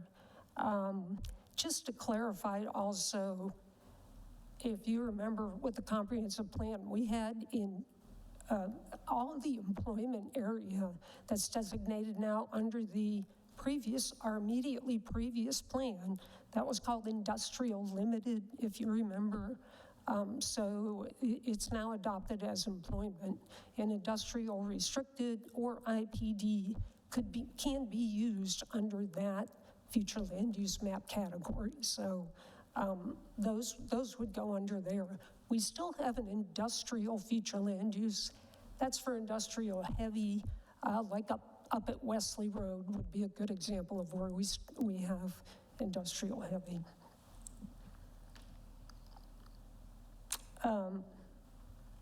We feel like the flexibility of the plan development process is the best means for ensuring implementation of the city's policies. And just looking at the rezoning, just to elaborate a little bit more. So really staff's position is that the plan development really provides the flexibility to adopt a site plan and layout that would be beneficial to the developer and beneficial to the city in making it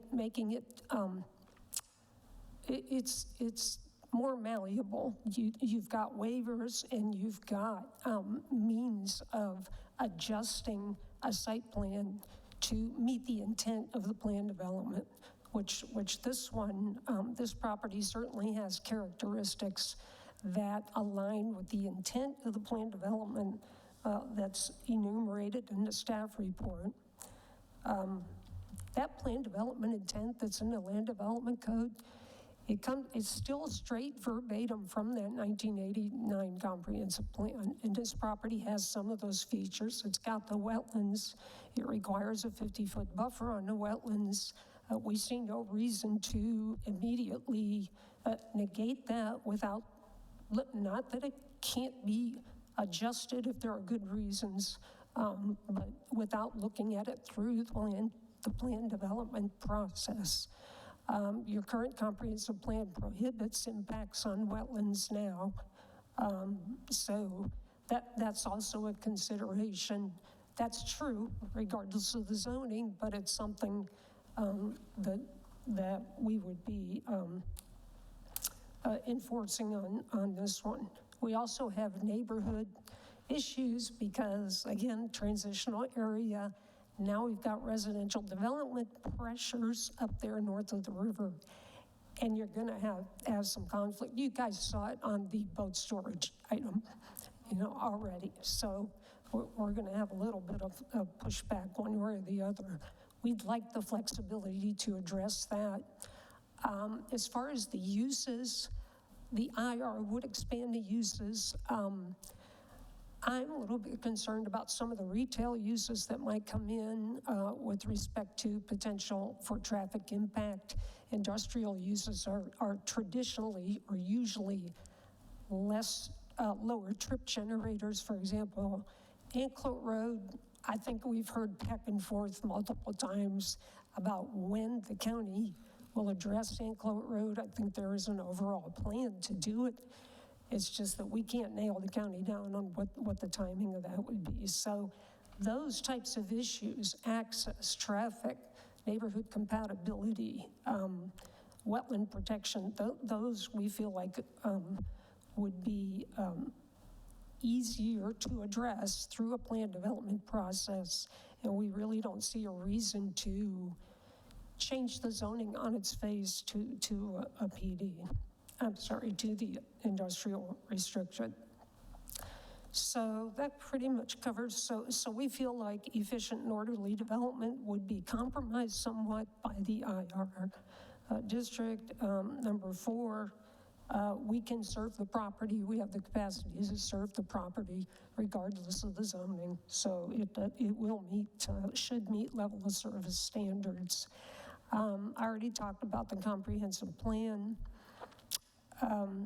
One item to note is the zoning is in place. So an applicant, and they're in the IPD, just like other zoning designations, has uses by right, permitted uses, which are by right basically, and conditional uses. The uses listed in the employment future land use category, the site is also eligible for those under either zoning. So those would apply. So the code would require that the applicant go through the PD process, which, as you know, is a preliminary plan development. So you'd be adopting a new layout under an existing zoning. The zoning does not have to be re-adopted. It is what it is. So they would go through technical review committee, planning and zoning board, and board of commissioners. Then they'd bring a final site plan back to the board of commissioners directly. Under the IR, they would go to a site plan, which is technical review committee, planning and zoning board, and BOC. So we're looking at, with the PD process, if you, depending on how long it takes to get through TRC, which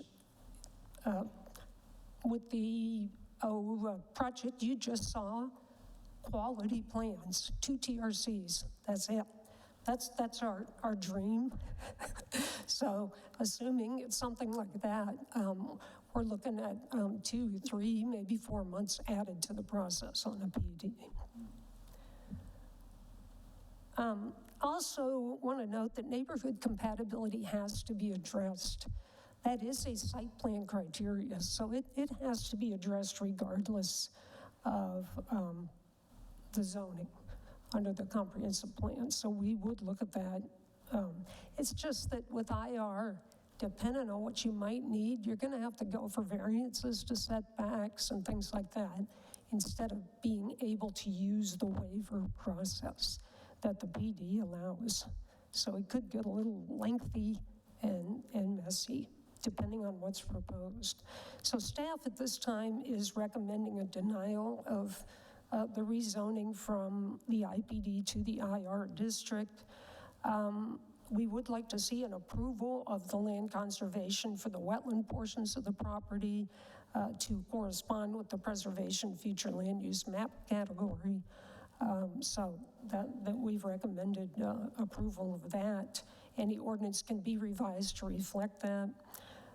This was publicly noticed. It went out to 112 mailed notice addresses, and 1 comment letter in opposition was received. That's in your packet. And I don't think I have anything else. If you have any questions, be glad to answer those. Thank you, Ms. McNeese. Questions for staff, starting at the left.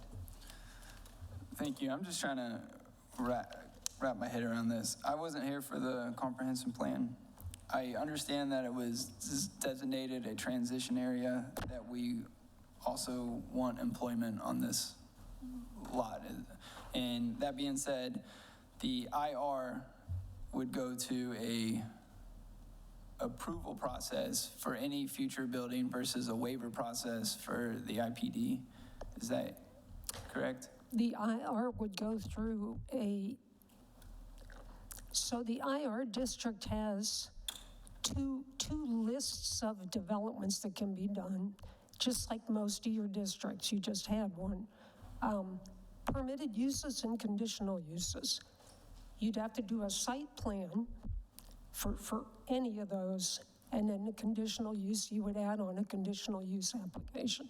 So yeah, it would go through a site plan approval. It has specified setbacks, open space, floor area, those types of things. If you wanted to adjust those in order to help with the layout, locations of access ways, any of that, There is not really a waiver process in the site plan review. You'd have to get variances to those. And the applicant may not need any of those types of variances, but that, you would have to do that if you wanted a variance to those. For the plan development, there is a waiver process that the applicant can request to provide a better site layout than the setbacks that are in there. Okay, thank you. And I guess given your opinion, just moving forward with employment, I'm having a hard time understanding why a lot of areas surrounding that location are already IR.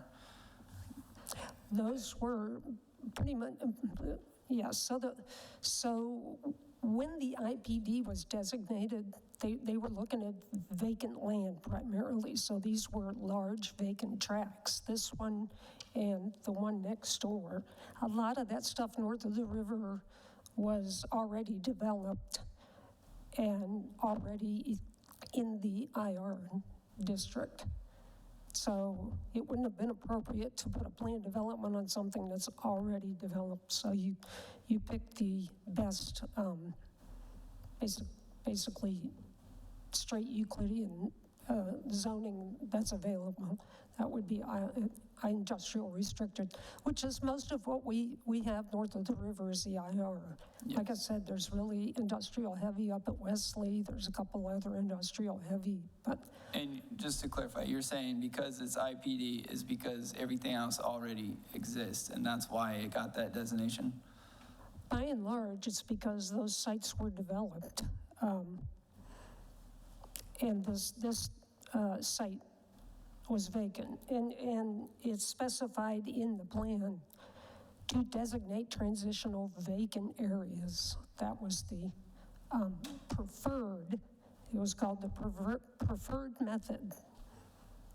Okay. So. All right, thank you. No questions? Yeah, I always find this kind of putting the cart before the horse when we're trying to approve, zoning changes without knowing what the actual intent is. Being this close to the water, someone could potentially put a fertilizer plant there or something that actually becomes detrimental to our waterway. You said there is another pathway, right, to them changing the zoning by submitting a plan prior? Is that true? Another pathway to changing the zoning. Zoning, if we were to know, let's say, what the plan was for this property. Okay, so they can propose a plan development today under the plan development zoning that it has today. The applicant has not said anything in their narrative or anywhere about what they feel would develop on the property, only that it hasn't been marketable. Okay. She sneaks off. Yeah, the only other way you could get at a plan would be through like a development agreement process. So if it were industrial restricted, perhaps a development agreement as part of that. But again, if you don't know what you're doing, it becomes very difficult. Okay, thank you. Ms. Ruby? I have no questions, thank you. No questions? Mr. Rockland? No, and thank you again, Ms. McNeese. I have a couple questions, but I wanted to thank staff because you've done some obviously exhaustive research to present. You got way down to the bottom of what was there, so I appreciate that. I learned a few things just listening to you there, but I do have a question. And I want to just clarify that in regards to ordinance 2025-07, the ordinance is presented, staff recommends denial of that ordinance. Yes. Is that right? That staff just doesn't think this is a good deal, and as it's requested right now, you recommend denial? Correct. Okay, but there's a caveat that you do want to protect a portion of that property, and this is the part that I don't understand, is that you recommend denial, but it's been drafted to include designation and changes for the land conservation portion of the property. Explain to me what you're suggesting there and how we would do that now. I'm suggesting that the ordinance, what title includes the land conservation, and it was advertised as such, that if you were to recommend approval of the land conservation, the ordinance title and the ordinance would be adjusted to just include that change and leave the IPD on the rest of the property. Okay, so I understand that, but because I can't make a motion, there is an example of the ordinance within our package, right? I mean, I guess I could have put the alternative ordinance in there. I didn't think to do that, but we would just modify it, take it to the Board of Commissioners, say, hey, you know, Planning and Zoning Board recommended this. Here's an ordinance for you if you want to do that. I probably should have maybe drafted 2 ordinances, would have been, Okay, fair in enough. hindsight. Yeah. And she's going to sneak up behind you again here. And I do have a couple more light questions. Yeah, and just, I mean, I don't think the applicant can speak to this, but I don't think they are, we are recommending that land conservation be called out. If this doesn't go anywhere tonight, the whole thing may just sit as it is. So, okay. I mean, I don't know that I'm going to try to push through an ordinance without the applicant's acquiescence on the land conservation if this doesn't go anywhere tonight. So that's, Okay, well then I'm glad I asked that question, because it appears within the recommendation that there's a pathway to follow staff's recommendation. And if you want to pull that off the table, let me know. But if you don't, then I know someone's listening that we could structure it that way. Yeah, it's still under preservation in the future land use map, so. Okay, I don't think we're too worried about it.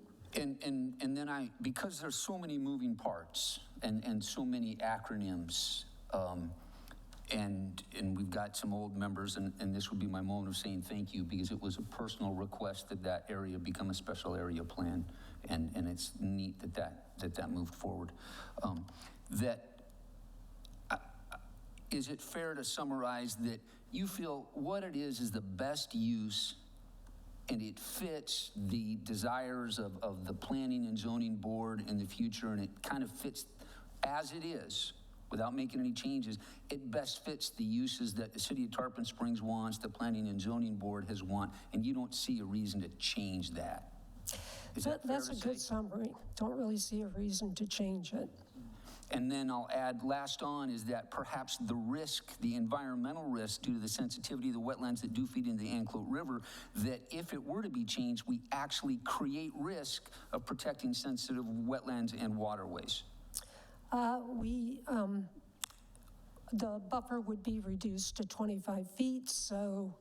So yes, so if it stays as it is, we protect the water. If we were to change it, we possibly could create some more risk. Mm-hmm. Okay. Yes. Okay, super. So thank you. That's the end of my questions. Okay. Does anyone else have any follow-up questions of staff? Okay then, this is the time for the applicant's presentation.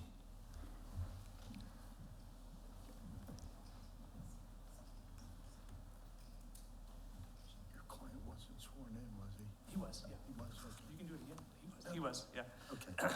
Thanks, Pat. Wait, his people can. I think we were checking in that everybody was sworn in. Yes, sir, they were. Super. Mr. And Scannell name and was sworn address for in. the record, please. Yes, sir. I just want to make sure, is this, Pat, is this in full screen mode? I don't know how to, sorry, I thought I heard not the IT guy. presentation.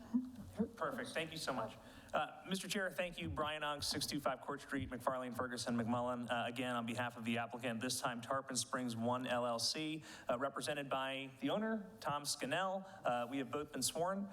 We will be the only ones testifying on behalf of the applicant. Before I get too into it, Mr. Chair, I did want to just acknowledge the staff they have put up with me on this, and it's because we were trying to get to the bottom of it. When I look at an IPD, the first question I ask is what was approved? What would it have been allowed to be? And the answer in this case is we don't know. Because as you know, every plan development is site plan specific. So a plan development, whether it's residential plan development or industrial plan development, that zoning is restricted to that exact site plan. So it's almost like a mini development agreement. The only reason that zoning was there was because at some point in time, there was an industrial approved site plan with an approved use, setbacks, height. IPD doesn't have the same dimensional standards that IR has. When IR is there, the market knows what's allowed. You can have a civil engineer like Mr. Payne develop a site plan. When you have a PD, it's much more difficult, if not impossible, to predict what the city commission is ultimately going to approve. And that's the problem with this property. It has been hamstrung with no entitlement. It is undevelopable. There is not an approved site plan for this PD. This is a phantom PD. It's a zombie PD. And I'm not being hyperbolic, that's what it is, and that's the problem for Mr. Scannell. Mr. Scannell has owned this property for 21 years. He's been actively marketing it, and he cannot get a buyer.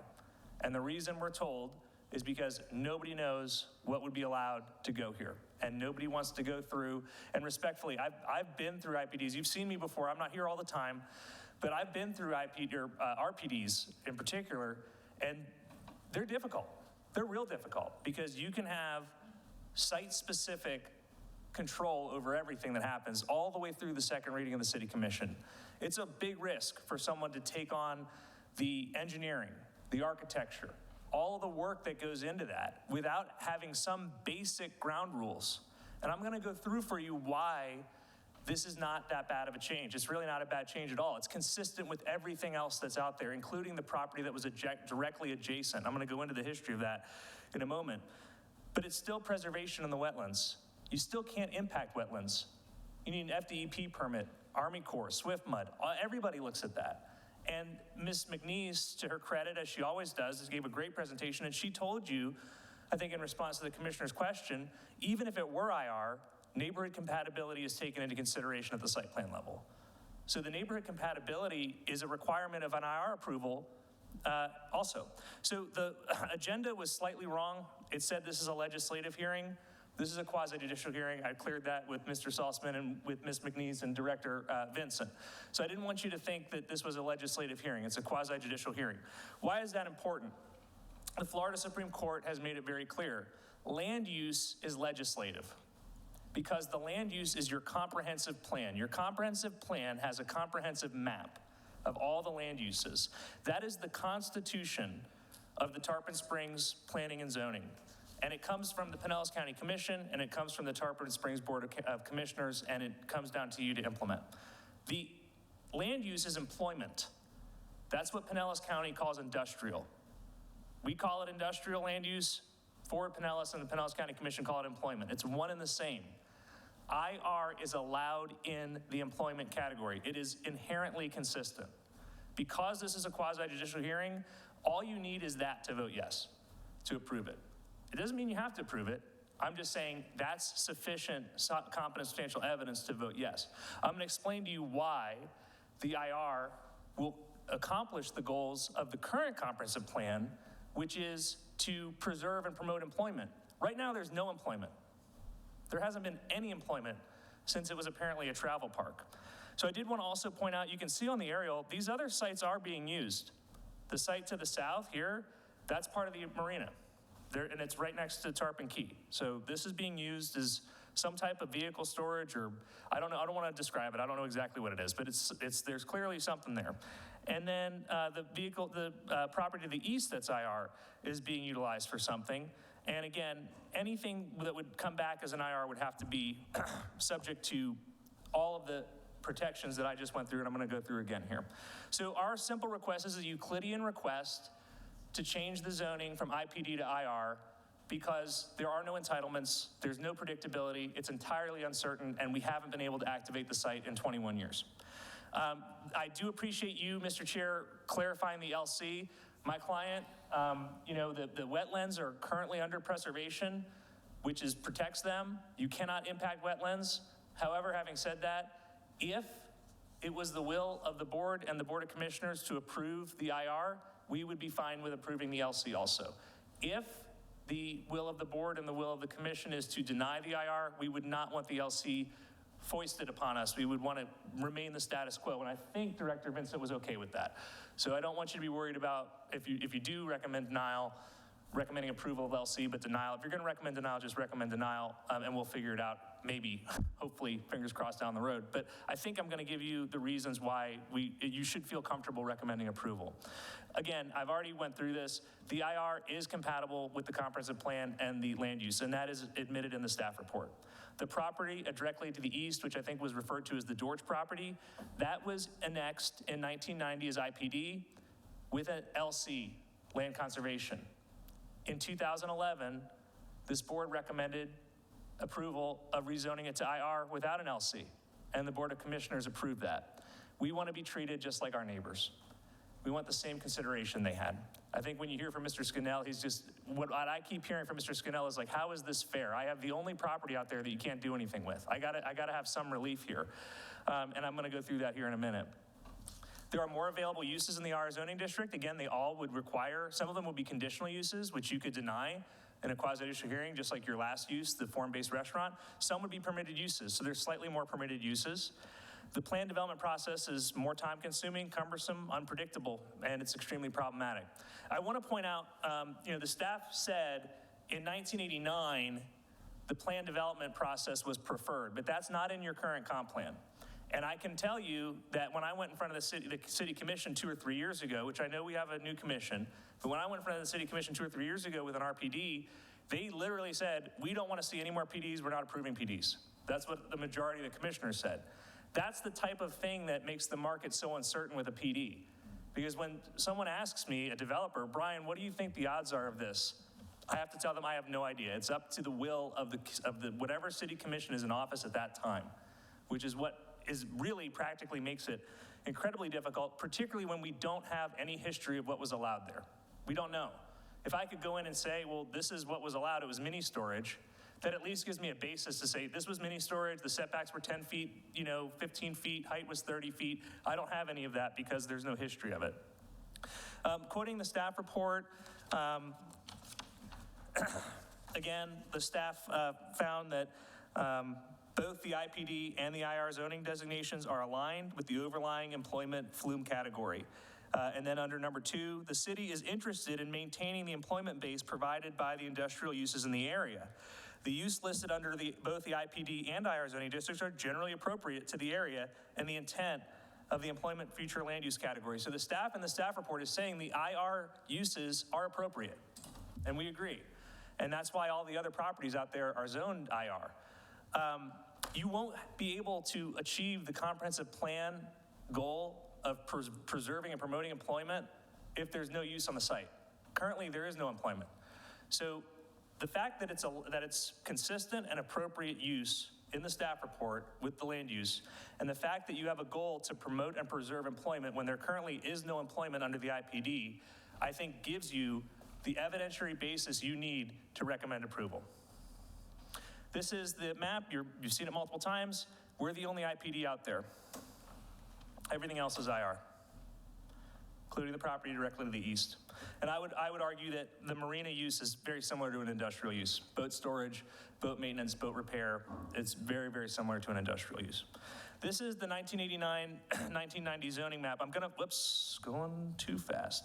I'm gonna focus on the Dorch piece. This is that piece to the east in the red. Mr. Scannell's property's in the green. The property adjacent to the east was rezoned from IPD to IR following annexation in 1990. So it came in as IPD with land conservation. This is the ordinance, 1990-37. And then you can see Exhibit A, IPD, Industrial Plan Development, LC, Land Conservation. As I previously said, it is now zoned IR, and it was rezoned to IR in 2011 without retaining any land conservation area. So these are the permitted uses currently. There actually is no permitted use because we don't have a site plan, right? So we don't know what the permitted use was. So this is what we could apply for as a permitted use or a conditional use. Either of these would require full plan development review going all the way to the Board of City Commissioners, which again provides a lot of uncertainty to the market. Under the IR, these are the permitted uses and these are the conditional uses. So the conditional uses would go to the City Commission, but the permitted uses are allowed under the normal site plan review, and the staff would be allowed to judge the neighborhood compatibility and those types of things. So let's talk about plan development. You've heard it. Something I really wanted to point out, I think this is super important. Under section 78.03 of the current land development code, the minimum project area for an IPD is 20 acres. Our site's only 17 and a half acres. That means arguably you couldn't even approve an IPD there. Like, I don't even know how we would get an IPD approved now. We don't meet the project area.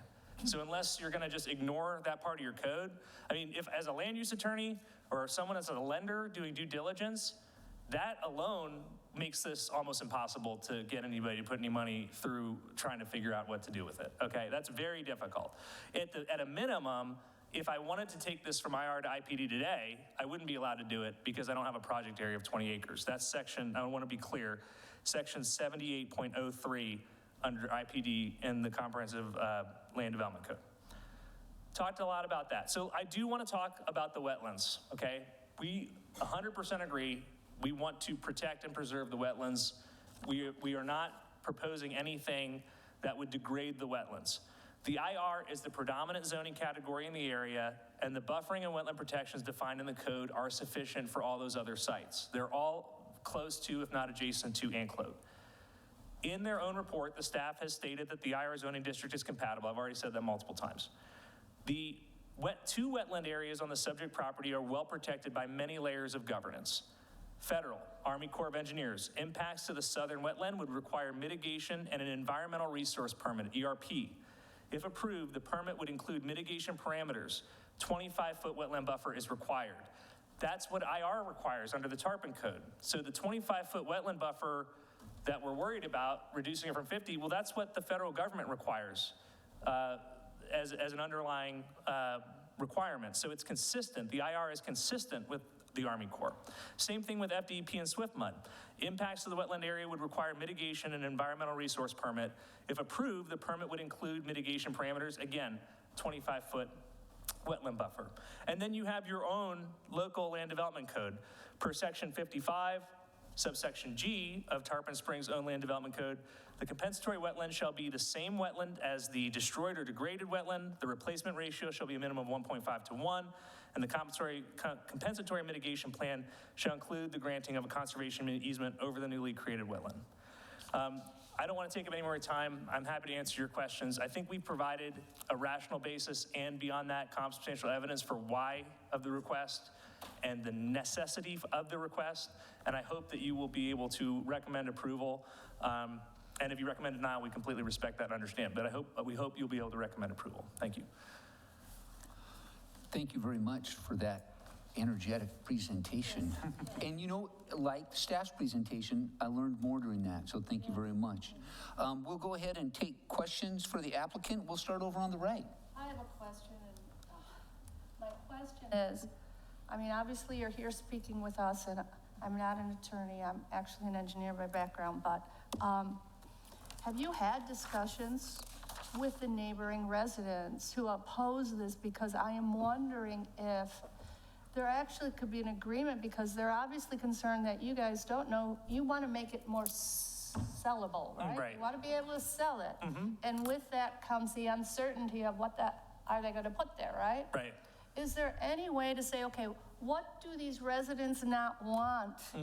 And somehow come to an agreement that we could make that IR or do whatever we need to do to make it easier to sell with all these following conditions? Right. So that's the ideal world, right? And we absolutely are open to that. The underlying problem is that Mr. Scannell's not a developer, and he's not going to develop the property. So he's looking for a developer, and no developers want to even sign an LOI or an MOU because they don't want to invest the money in the work that's required to put together a plan. Right. But if the change is not made, and well, if the change is made, it opens it up to certain things that they don't want, right?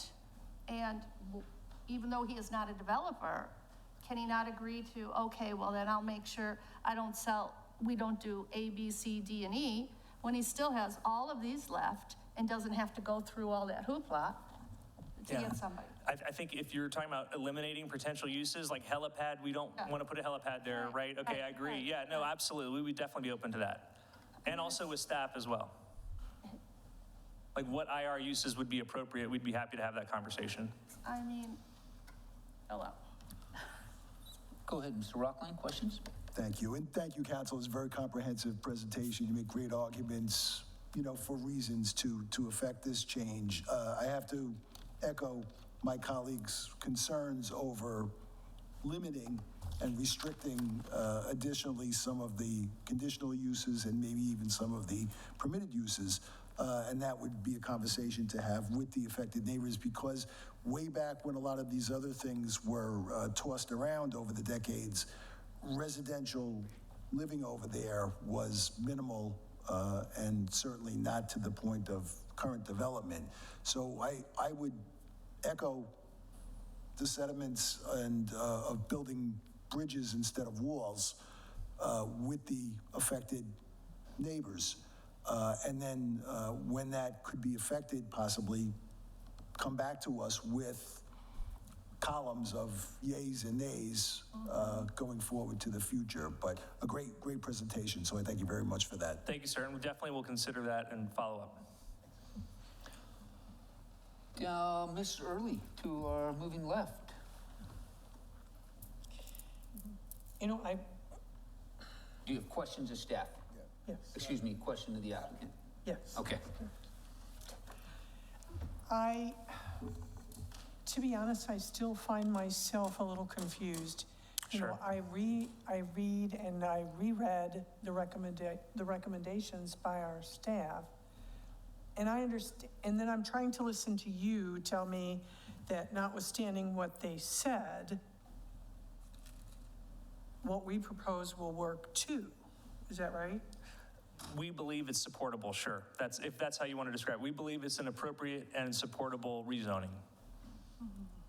I was frankly surprised that it met opposition, and which is one of the reasons why we dug so deep to try to figure out what had been previously approved, because we were genuinely interested in what was allowed. And the staff did an excellent job of following us down that rabbit hole, in fact, leading us down there at my request, and I do very much appreciate that. And Mr. Salzman also, so. Thank you. Thank you. I'm placing a lot of weight on the fact that that parcel could not be zoned in that fashion today.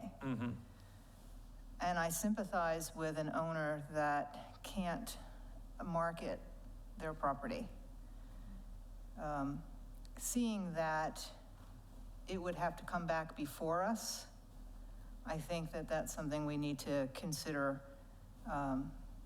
and the fact that we would have another say, and yet the council, the commission after us would again have another say. So I appreciate your commentary. I think it helped me make up my mind. Thank you.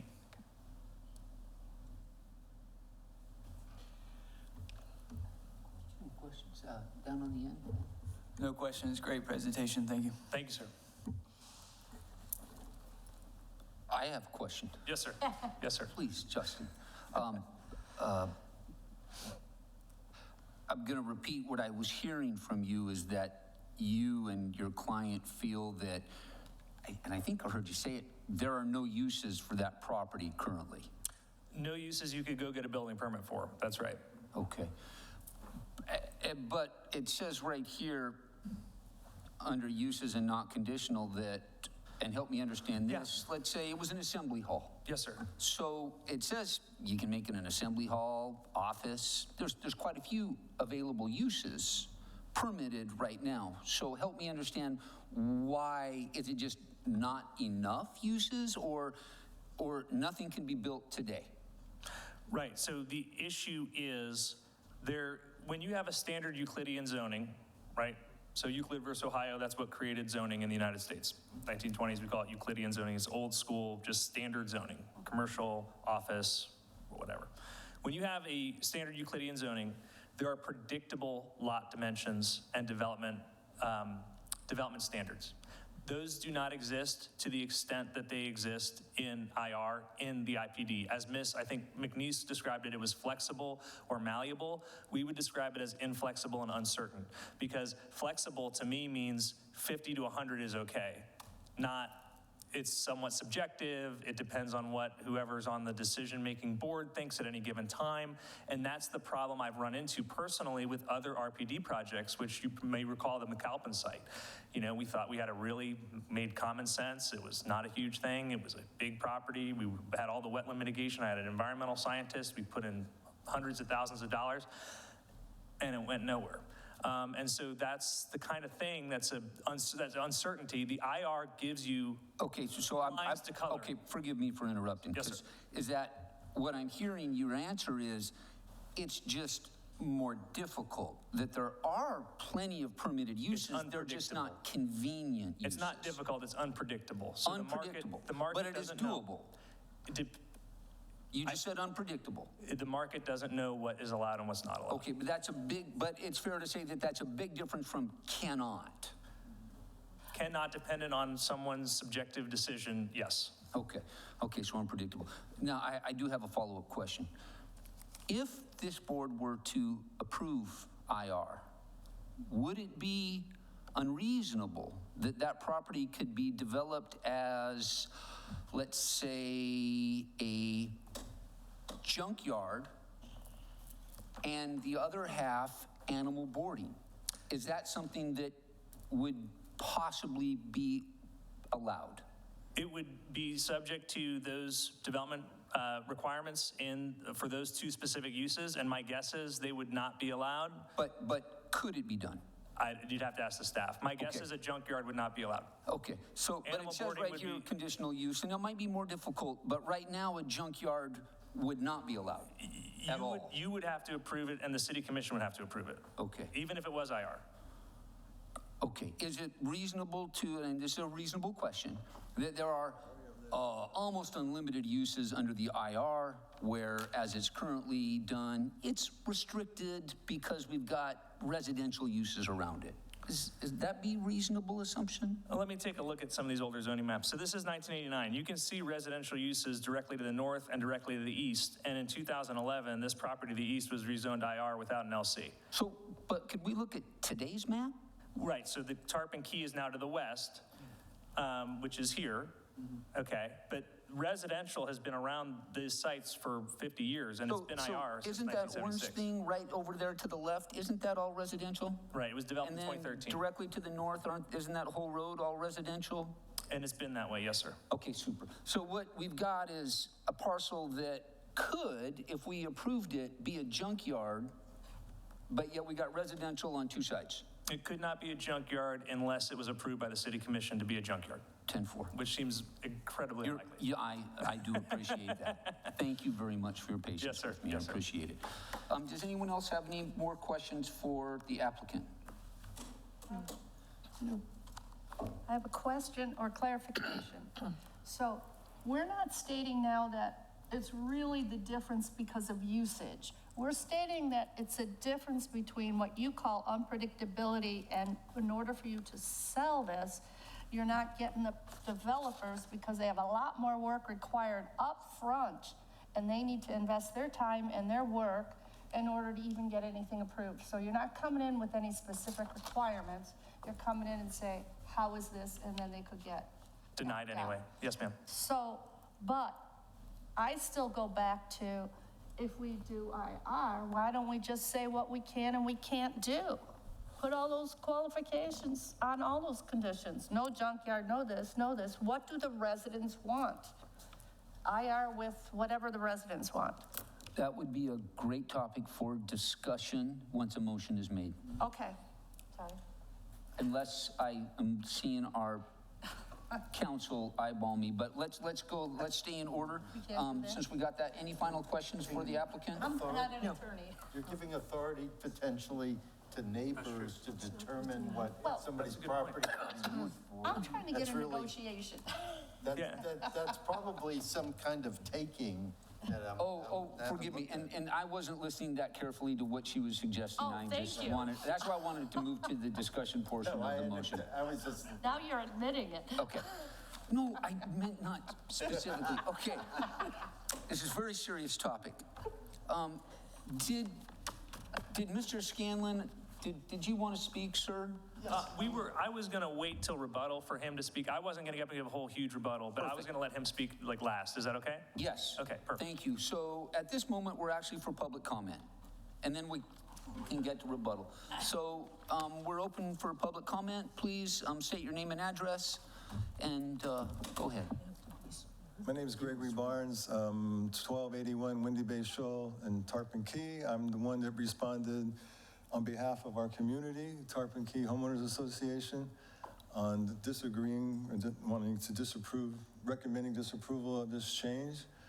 We're looking at methodologies from years ago that really don't apply now. It was the Wild West back then. There was not as many homeowners, like you all said. I agree with the chairman. It could most definitely be a junkyard with that IR restriction. You look at the Dorset property right next to it, it is a junkyard. It's abandoned equipment, it's rusted, it's overgrown, it's an eyesore. And you're gonna put that, if that, say that owner wants to buy that property, he could just expand his junkyard over right to our front doorstep.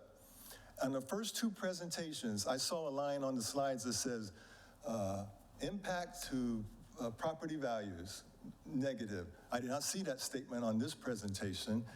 What would be the impact of our property values in Tarpon Key and River Bend, and then in the one, I don't know the name of the community that's on the corner there, would definitely be impacted if there's a junkyard right there at our doorstep at our entrance. Really. There's just so many things. I saw the permitted uses, like I said, I didn't see any of the negative uses of IR. All you saw was the positive, nice, good feeling ones.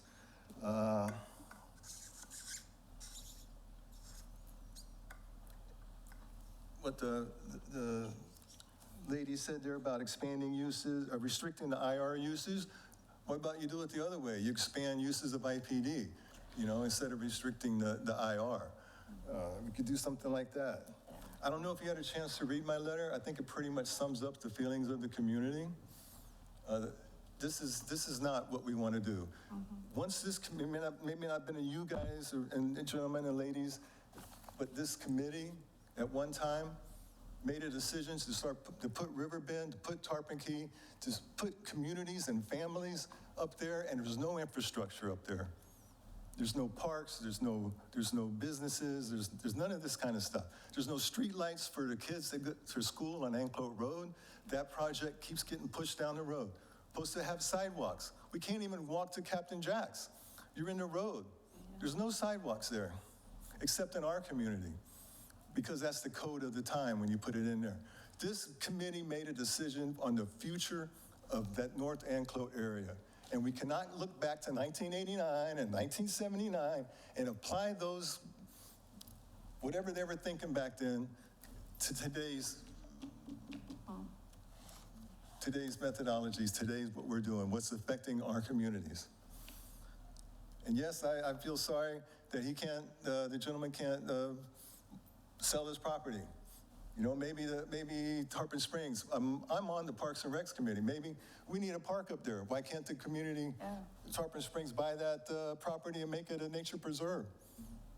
You know, put the Pinellas Trail is right there. You know, we could do something with that property.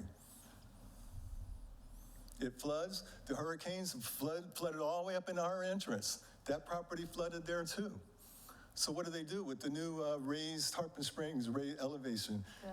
If they have to build up, is that going to cause flooding to even increase more into our neighborhood because they're built up now? Those wetlands, or that area around the wetlands is built up? Because that area floods, water goes in there. The whole Anclote Road was flooded all the way up, halfway up into our entrance. The wall that's in our community was halfway up. Our storage area where our boats are on the river flooded completely. the pond, the retention pond flooded. I lived right at the corner of the retention pond. The water was like 15 feet from my house. I don't know if anybody else here has anything they want to say, but we are against changing it, just to be changing the zone. No, we need to be thinking ahead. We need to be thinking to the future. We need that community comprehensive plan that even says up there. It doesn't fit with the comprehensive plan. That right there should be a denial. And the 20-acre thing, I look at that as an exception. Everyone knew that at the time, and it was approved. So that's an exception. Everything can be, there's an exception to everything. But thank you for your time. I think Thank you. we're concerned in our community. We're concerned, and we're not. Oh, and one more comment. The comment on the front, the north area on Giroux Boulevard was talking about unincorporated whatever. I don't know if I really understand all that, but they said it wasn't under Tarpon Springs control. Maybe not, but it's still people who live there. It's communities. They're going to have this other possible junkyard right in their backyard. We got to start thinking differently for this area once we start putting all these communities up in that area. Thank you.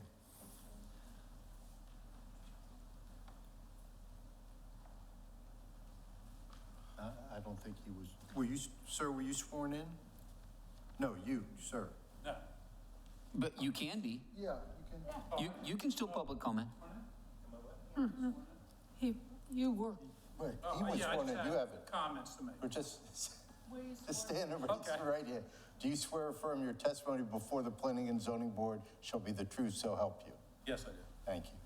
Please, you can use the microphone and state your name and address. And we don't have many public comment, but it's supposed to be 4 minutes. If you could just put a mental clock. Yes, Pretty please. I'll definitely keep it under 4 minutes. Thank you.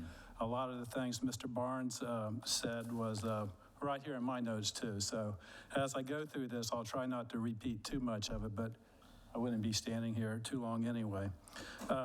My name is Robert McCoy. I live at 1288 Windy Bay Shoal, and that's also in Tarpon Key. To start off with, during the hurricanes last season, our house backs right up to Anclote Road. So the water came over halfway up the retaining wall. And that's with no building across the street. I have a major concern about what's going to happen once that land is developed and there's no escape for the water. That's a big concern for me. I'd also like to say that most of the current IR land isn't interfering with residential homes, because by changing this to IR, that is residential's to the west, it's also to the north. On the other side is a junkyard. So it doesn't really, it's not going to affect very many residents over there, but on our side it will.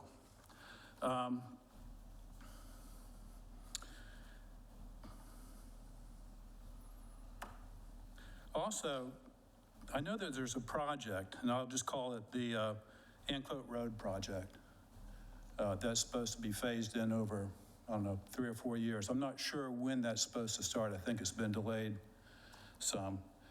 But won't this development, if it's developed like that, won't that have to change all the plans? Because I think that some of the sidewalks might have been on the one side of the road, and some might have been on the other side of the road. So does that mean that this project is going to have to go back and maybe change things? Also, I'd like to, I know that this has been addressed some, but I'd like to also point out some of the IR uses if it's changed. And I'm going to read them off because some of these, even though we're saying we know that some of them aren't going to be a possibility, like a heliport or helistops. I'm not sure what that is. But some of these are also not very nice to have across from a residential place.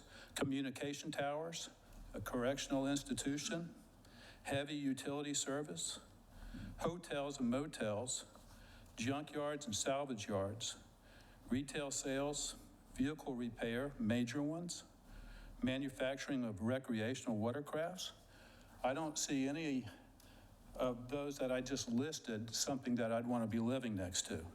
The ones that are permitted already, permitted if it's IR, is construction material establishments, light and heavy printing establishments, motor freight terminals, motor pool facilities, minor vehicle repairs.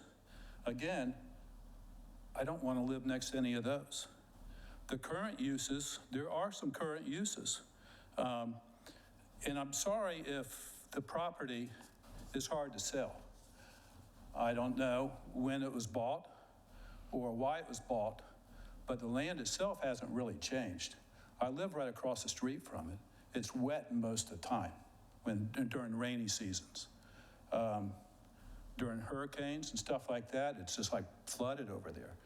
The conservation area comes up by the tides. If you have a super high tide, it comes in there pretty good. And of course, when you have hurricanes and stuff like that, it kind of takes over that whole area. What happens to that water when there's no place for it to go? You know, I'm not sure.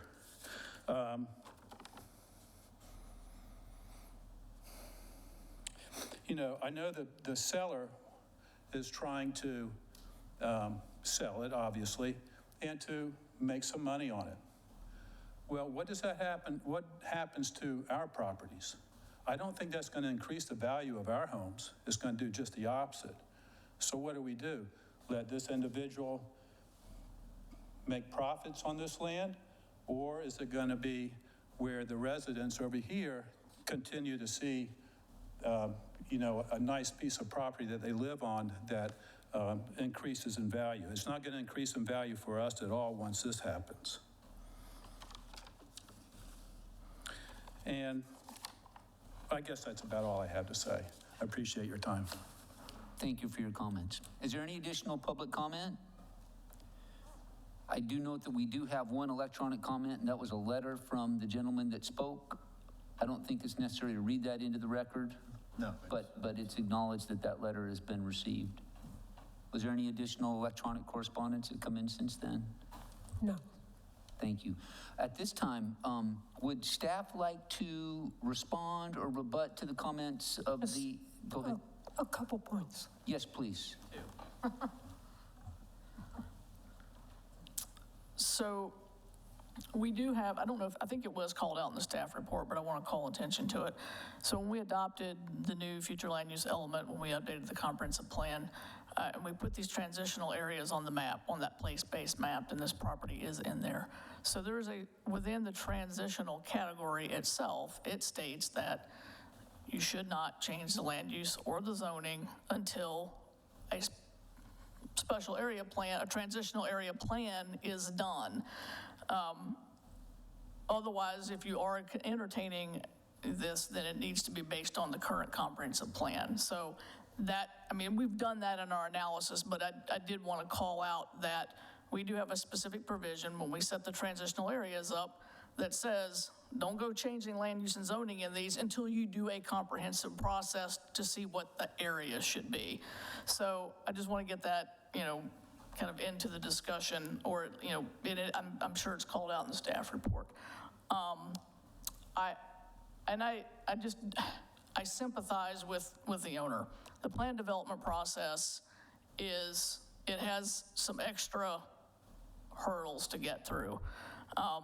But, you know, it's not impossible. You do have a industrial plan development just to the north. Well, Riverbend is part of a residential and an industrial plan development. So you would have to go through a process you have to create a site plan, create the lots, establish the uses and the setbacks for those. And then once all that's done, you go through preliminary and final plan development. You don't have to have every building approved. Then the buildings themselves can come through as a staff level review. That's how Riverbend operates now. You don't see the individual site plans for every building going up in there because it's a planned development. But you do have to have somewhat of a vision to know what you're going to do on the property to get through that plan development process. And I do understand that that's what the developer, or what the owner is struggling with. I don't have a solution for that other than staff really does feel that because of the wetlands, because of the surrounding residential, that the plan development process is the best way to get long-term compatibility between all these uses up there. So, Pat, did you want to add anything? Okay. Would it be, we're still in rebuttal, but I had a question or a clarification before the applicant. Would that be okay? For the applicant? Okay. Well, we'll know of you. Oh, okay, sure. So I want to go back to what is kind of being glossed over just a wee bit. In the map of the special area plan, would it be possible to put that guy up? Or just the map that shows the green special area plans? Yeah, let me find the. And I'm glad that you brought that up, because if I understand this right, and I would like you to tell me I'm right or wrong, is that, yes. So that upper green section with the slope on it is a special area plan, and that's new. It is new as in we as a board requested that entire area be called, and we asked staff and the Board of Commissioners to make it that. This board did, right? We created the place-based area map as part of the comprehensive plan process. When we did all the updates to the comp plan, this map was created with that, and that area was identified as part of the transitional area. And we did that very recently, within the last 3 years? Correct. Okay, so we, as a board, whether you were present or not, asked the Board of Commissioners to create this and staff to accept that. So now that's part of our plan. And part of that is what I'm hearing is that when we did that, we put zoning changes for everybody in that area on hold. Essentially, you can still process one. Yeah, you can still process a request, but you have to really stay rooted in the existing goals, objectives, and policies of the comp plan to justify that request. Okay. So the real intent was hopefully that it was that until you do a planning process for that green area holistically and decide what should be there,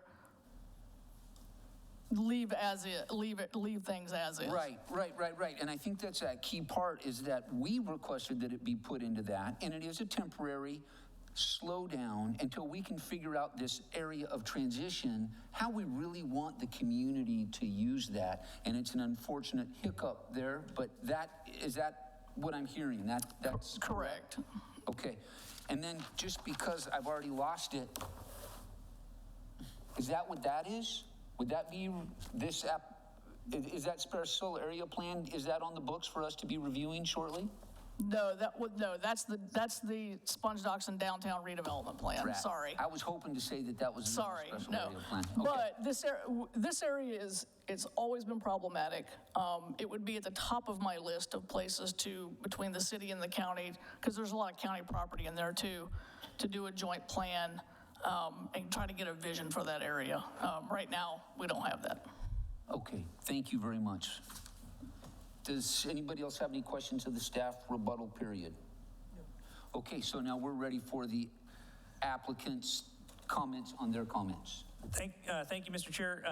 Very briefly, I very much want to thank you for your attention tonight. I know it's been, somewhat of a long meeting. Very much want to thank the neighbors for providing us with some feedback on their concerns. And I want to thank the commission, because you all have taught us a lot tonight in terms of what might be supportable. And I want to propose a compromise that Mr. Scannell has agreed to based on your thoughts and requests. And I did kind of just sidebar briefly with Attorney Salzman and Ms. McNeese. They're not necessarily agreeing to this, but it's doable. So how would we restrict uses while changing the zoning? You do a deed restriction. So if you were amenable to recommending approval, subject to a negotiated deed restriction with the staff that the staff is agreeable to, so leaving the sole discretion to them to agree to it, and then ultimately the Board of City Commissioners, that would be a way that I think you might be able to get to approval tonight, and we would be agreeable to that. And so what would happen is then we would work with the neighbors and we would work with the staff to knock out salvage yard and helipad and some of those other problematic uses that we wouldn't want to market anyway. This site it's not going to be a junkyard. It's not going to be a fertilizer plant. And so those are easy to knock off. It's not going to be a prison. Those are easy to knock off. I did want to also just reiterate, and I didn't actually iterate because I didn't mention this before, it didn't come up.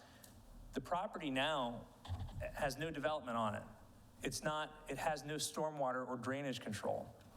Any development, whether it's IR or IPD or RM, will have to have a drainage plan, stormwater calcs, and will have to show you that that stormwater will be retained on site and treated. That's an improvement. Okay, that's an objective improvement. You all know that based on your expertise, right? So that's another benefit of somehow working together to try to get something developed here. And we're all here for that. We're here to do that. Renee, did you want to say something before Mr. Scannell talks? Okay. Tom, the floor is yours, sir. All right, good evening, ladies and gentlemen. Thank you all for coming and putting up with all this victimhood. I hate being a victim, but sometimes here I am. Real quick, sorry. Brian did an excellent job in articulating all the valid points and the logic and reason behind why I'm here. I bought the property in 2004, paid over $400,000 in taxes in the last 20 years. It's vacant as described, and I'm having to kick off tents and issue no trespassing. So I don't know how much value that is in your neighbors. And I completely understand your plight. If I was in your shoes, I would be the same way. However, it's been zoned industrial for over 50 years. I don't know what to do about that.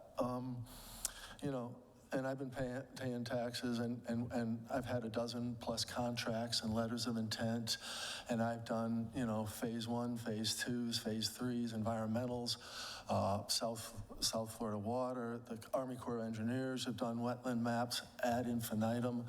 I literally have, and now after 20 years, Mama always says, you're gonna be dumb, you better be tough, but I guess, nothing was changing. So I hired some articulate people to change something so we can make this property marketable. And I wasn't smart enough to know that everyone was walking away because it was too onerous. And it is. Whether it's Marriott or National Home Builders or the ACLF people, everybody. I've been in contracts up to 9 months, and then all of a sudden, boom. So, and I'm not saying it's all because of the city or the zoning or whatever, but anyways, I've got 20 years under my belt, and it's time to make a change. In the IR, at least I've been a farmer my whole life. I've been in the land investment business my whole life, but not a developer. I've bought farms and sold farms when they're in the path of growth in Palm Beach, Broward, Lee, and St. Lucie counties, and it's been the easiest thing in the world. It hasn't been a hard sell like this, and I don't know why, but I'm spending more money on it now, as you can see. The wetlands, they're federally regulated, they're state regulated, they're locally regulated. There's a big buffer as it exists. I don't understand, for the love of Pete, why my landowner to the east was under the same situation and got IR, and I can't get IR. Bless you, you've been kind and responsive the whole time, but that property's not developed, and it's got junk all over it, and he's out of all kinds of compliance. And I don't want to rat on him or anything, but so I just want to be treated fairly and equally, and given, it's not like I haven't tried under IPD, but someone said, this gentleman was querying on the IPD versus IR, and I don't know, in 20 years, the IPD is a cannot. for what my opinion's worth, not much.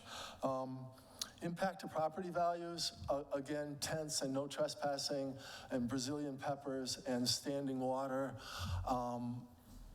It would definitely get better than that. Oh, it wouldn't? Yeah. Anyways, just my opinion. Yeah. Yeah. I think you've said it all, right? Anything else to add, or? I'm just trying to think.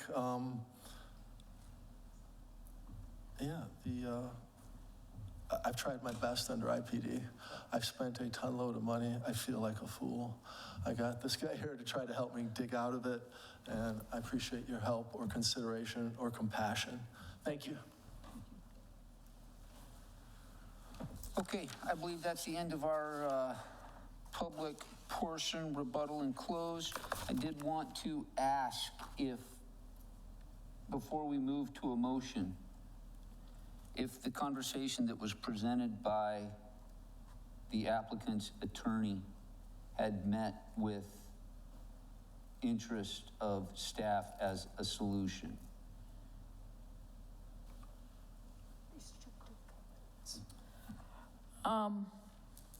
At this time. We'll entertain anything, you know, honestly. I mean, we're willing to work with the applicant, whether it be through a development agreement process or a set of restrictive covenants that would, you know, put some additional measures of protection. You know, I'll defer to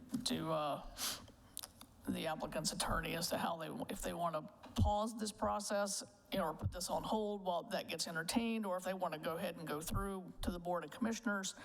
I will say, I think I would candidly prefer that if you're going to introduce that into the equation, that it come back to the Planning and Zoning Board, not just be a negotiated thing with staff and then going on to the Board of Commissioners, so. We would be fine with that. If I may, so then what I'm hearing is, if that was something that was amenable to both parties, we would, for example, if we did not approve, because there might be a feeling for approval, but if it were to be denied, then we would see it again structured the way that is being suggested. Certainly, we're willing to work with them. Yeah, absolutely. Okay. And then I believe the gentleman, I'll give you the opportunity to speak one more time. We would be happy to work with the staff and come back to P&Z if that's the outcome. If it's the direction is recommend approval subject to staff agreement on a deed restriction, that would be fine with us as well, whatever your pleasure is. I think we've made a lot of good progress tonight. This was time well spent, in my opinion. Excellent.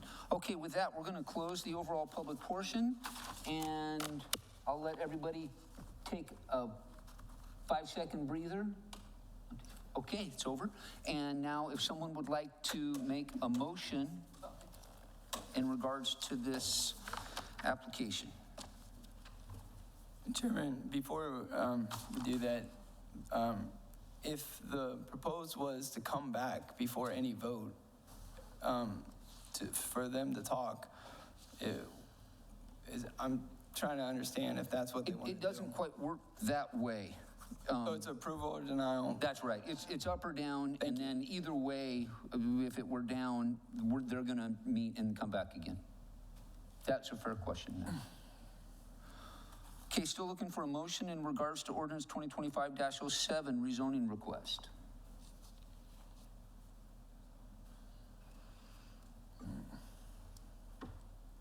Are we looking for a motion either way? Yes, ma'am. I'll make the motion to deny, and with the hope that they'll come back. Not that it's contingent, I'm just saying. the Okay, hope that so they we come have a back. motion to deny. Do we have a second? Second. Okay, we can discuss now. So would there be any discussion in regards to the motion in the future? Yes, Chairman. I want to see this land be more than a vacant lot. And that's, if both parties are willing to work to find a resolution, I have a hard time stopping that from happening. So okay. I would like to see them work with the Planning and Zoning Committee, find acceptable solutions, and move forward in that fashion. Any other board discussion? I agree with that. I look forward to a deed restriction. Yes. Okay, okay. You know, I have a couple comments, because I was listening like everyone else. Chair. Oh, forgive me, yes, Yeah, sir. if you want to go last. We need you to. Oh, I'm sorry. You can table this. You can, that is an option. That's- The board can decide to table it and ask the applicant to work with the city and come back before you for a couple reasons. One, then you don't have to hear the whole presentation again. And then you can vote to determine whether or not there's even anything worthwhile for you to consider at that point. Right. Okay. So you can do that. I So a didn't table want is there an to be a option, and I'm going to misunderstanding. let staff speak just for a second. As I understood, our senior planner of the department, I understood her to say, hey, let's get this done cleanly and then come back at a later date. I might have misunderstood. So would staff prefer a table versus, right now we have a motion to deny on the table? I don't have a preference. I don't think the applicant is opposed to tabling it at this point. I would rather table it than have a recommendation of denial. Yeah. Well, I think then in the spirit of moving forward, that I feel that maybe there's a consensus that a table is an acceptable manner at this time. I'll retract my motion to deny. Well then, we've retracted and shall be tabled. Yes. I don't know what that process is, but we'll follow council's lead. Motion to table is just done immediately as a second and a vote. There's no discussion on a motion to table. Okay, so would you like to make the motion, retract your motion and change it to table? Just 1 second, if I we could need comment a before motion to table? we Yes, he said- reintroduce. And I'm not opposed to the tabling, and I'm not opposed to any sort of conciliation between the parties, but I would like it to be more of a three-way discussion on what definitive restrictions would be introduced, and that would include city staff, that would include the applicant and their counsel, and it would also include the residents to be part of that because they are the most directly affected. None of us on the board live there or have property or interest there, and same thing for staff. So I think that they should be part of that rather than have to come back and then be introduced with it, you know, so briefly at that time. That would be my preference. And aside from that, we'll entertain the amended motion.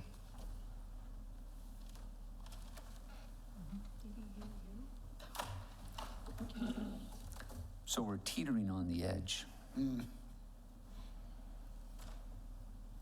Well, I would make a motion then to table this Do we have a second? for the future. Yeah. We'll take a roll call. Ms. Wade? Yes. Mr. Collins? Yes. Ms. Weaver? Yes. Ms. Swenson? Yes. Ms. Early? No. Mr. Rockline? Yes. Mr. Vesey? No.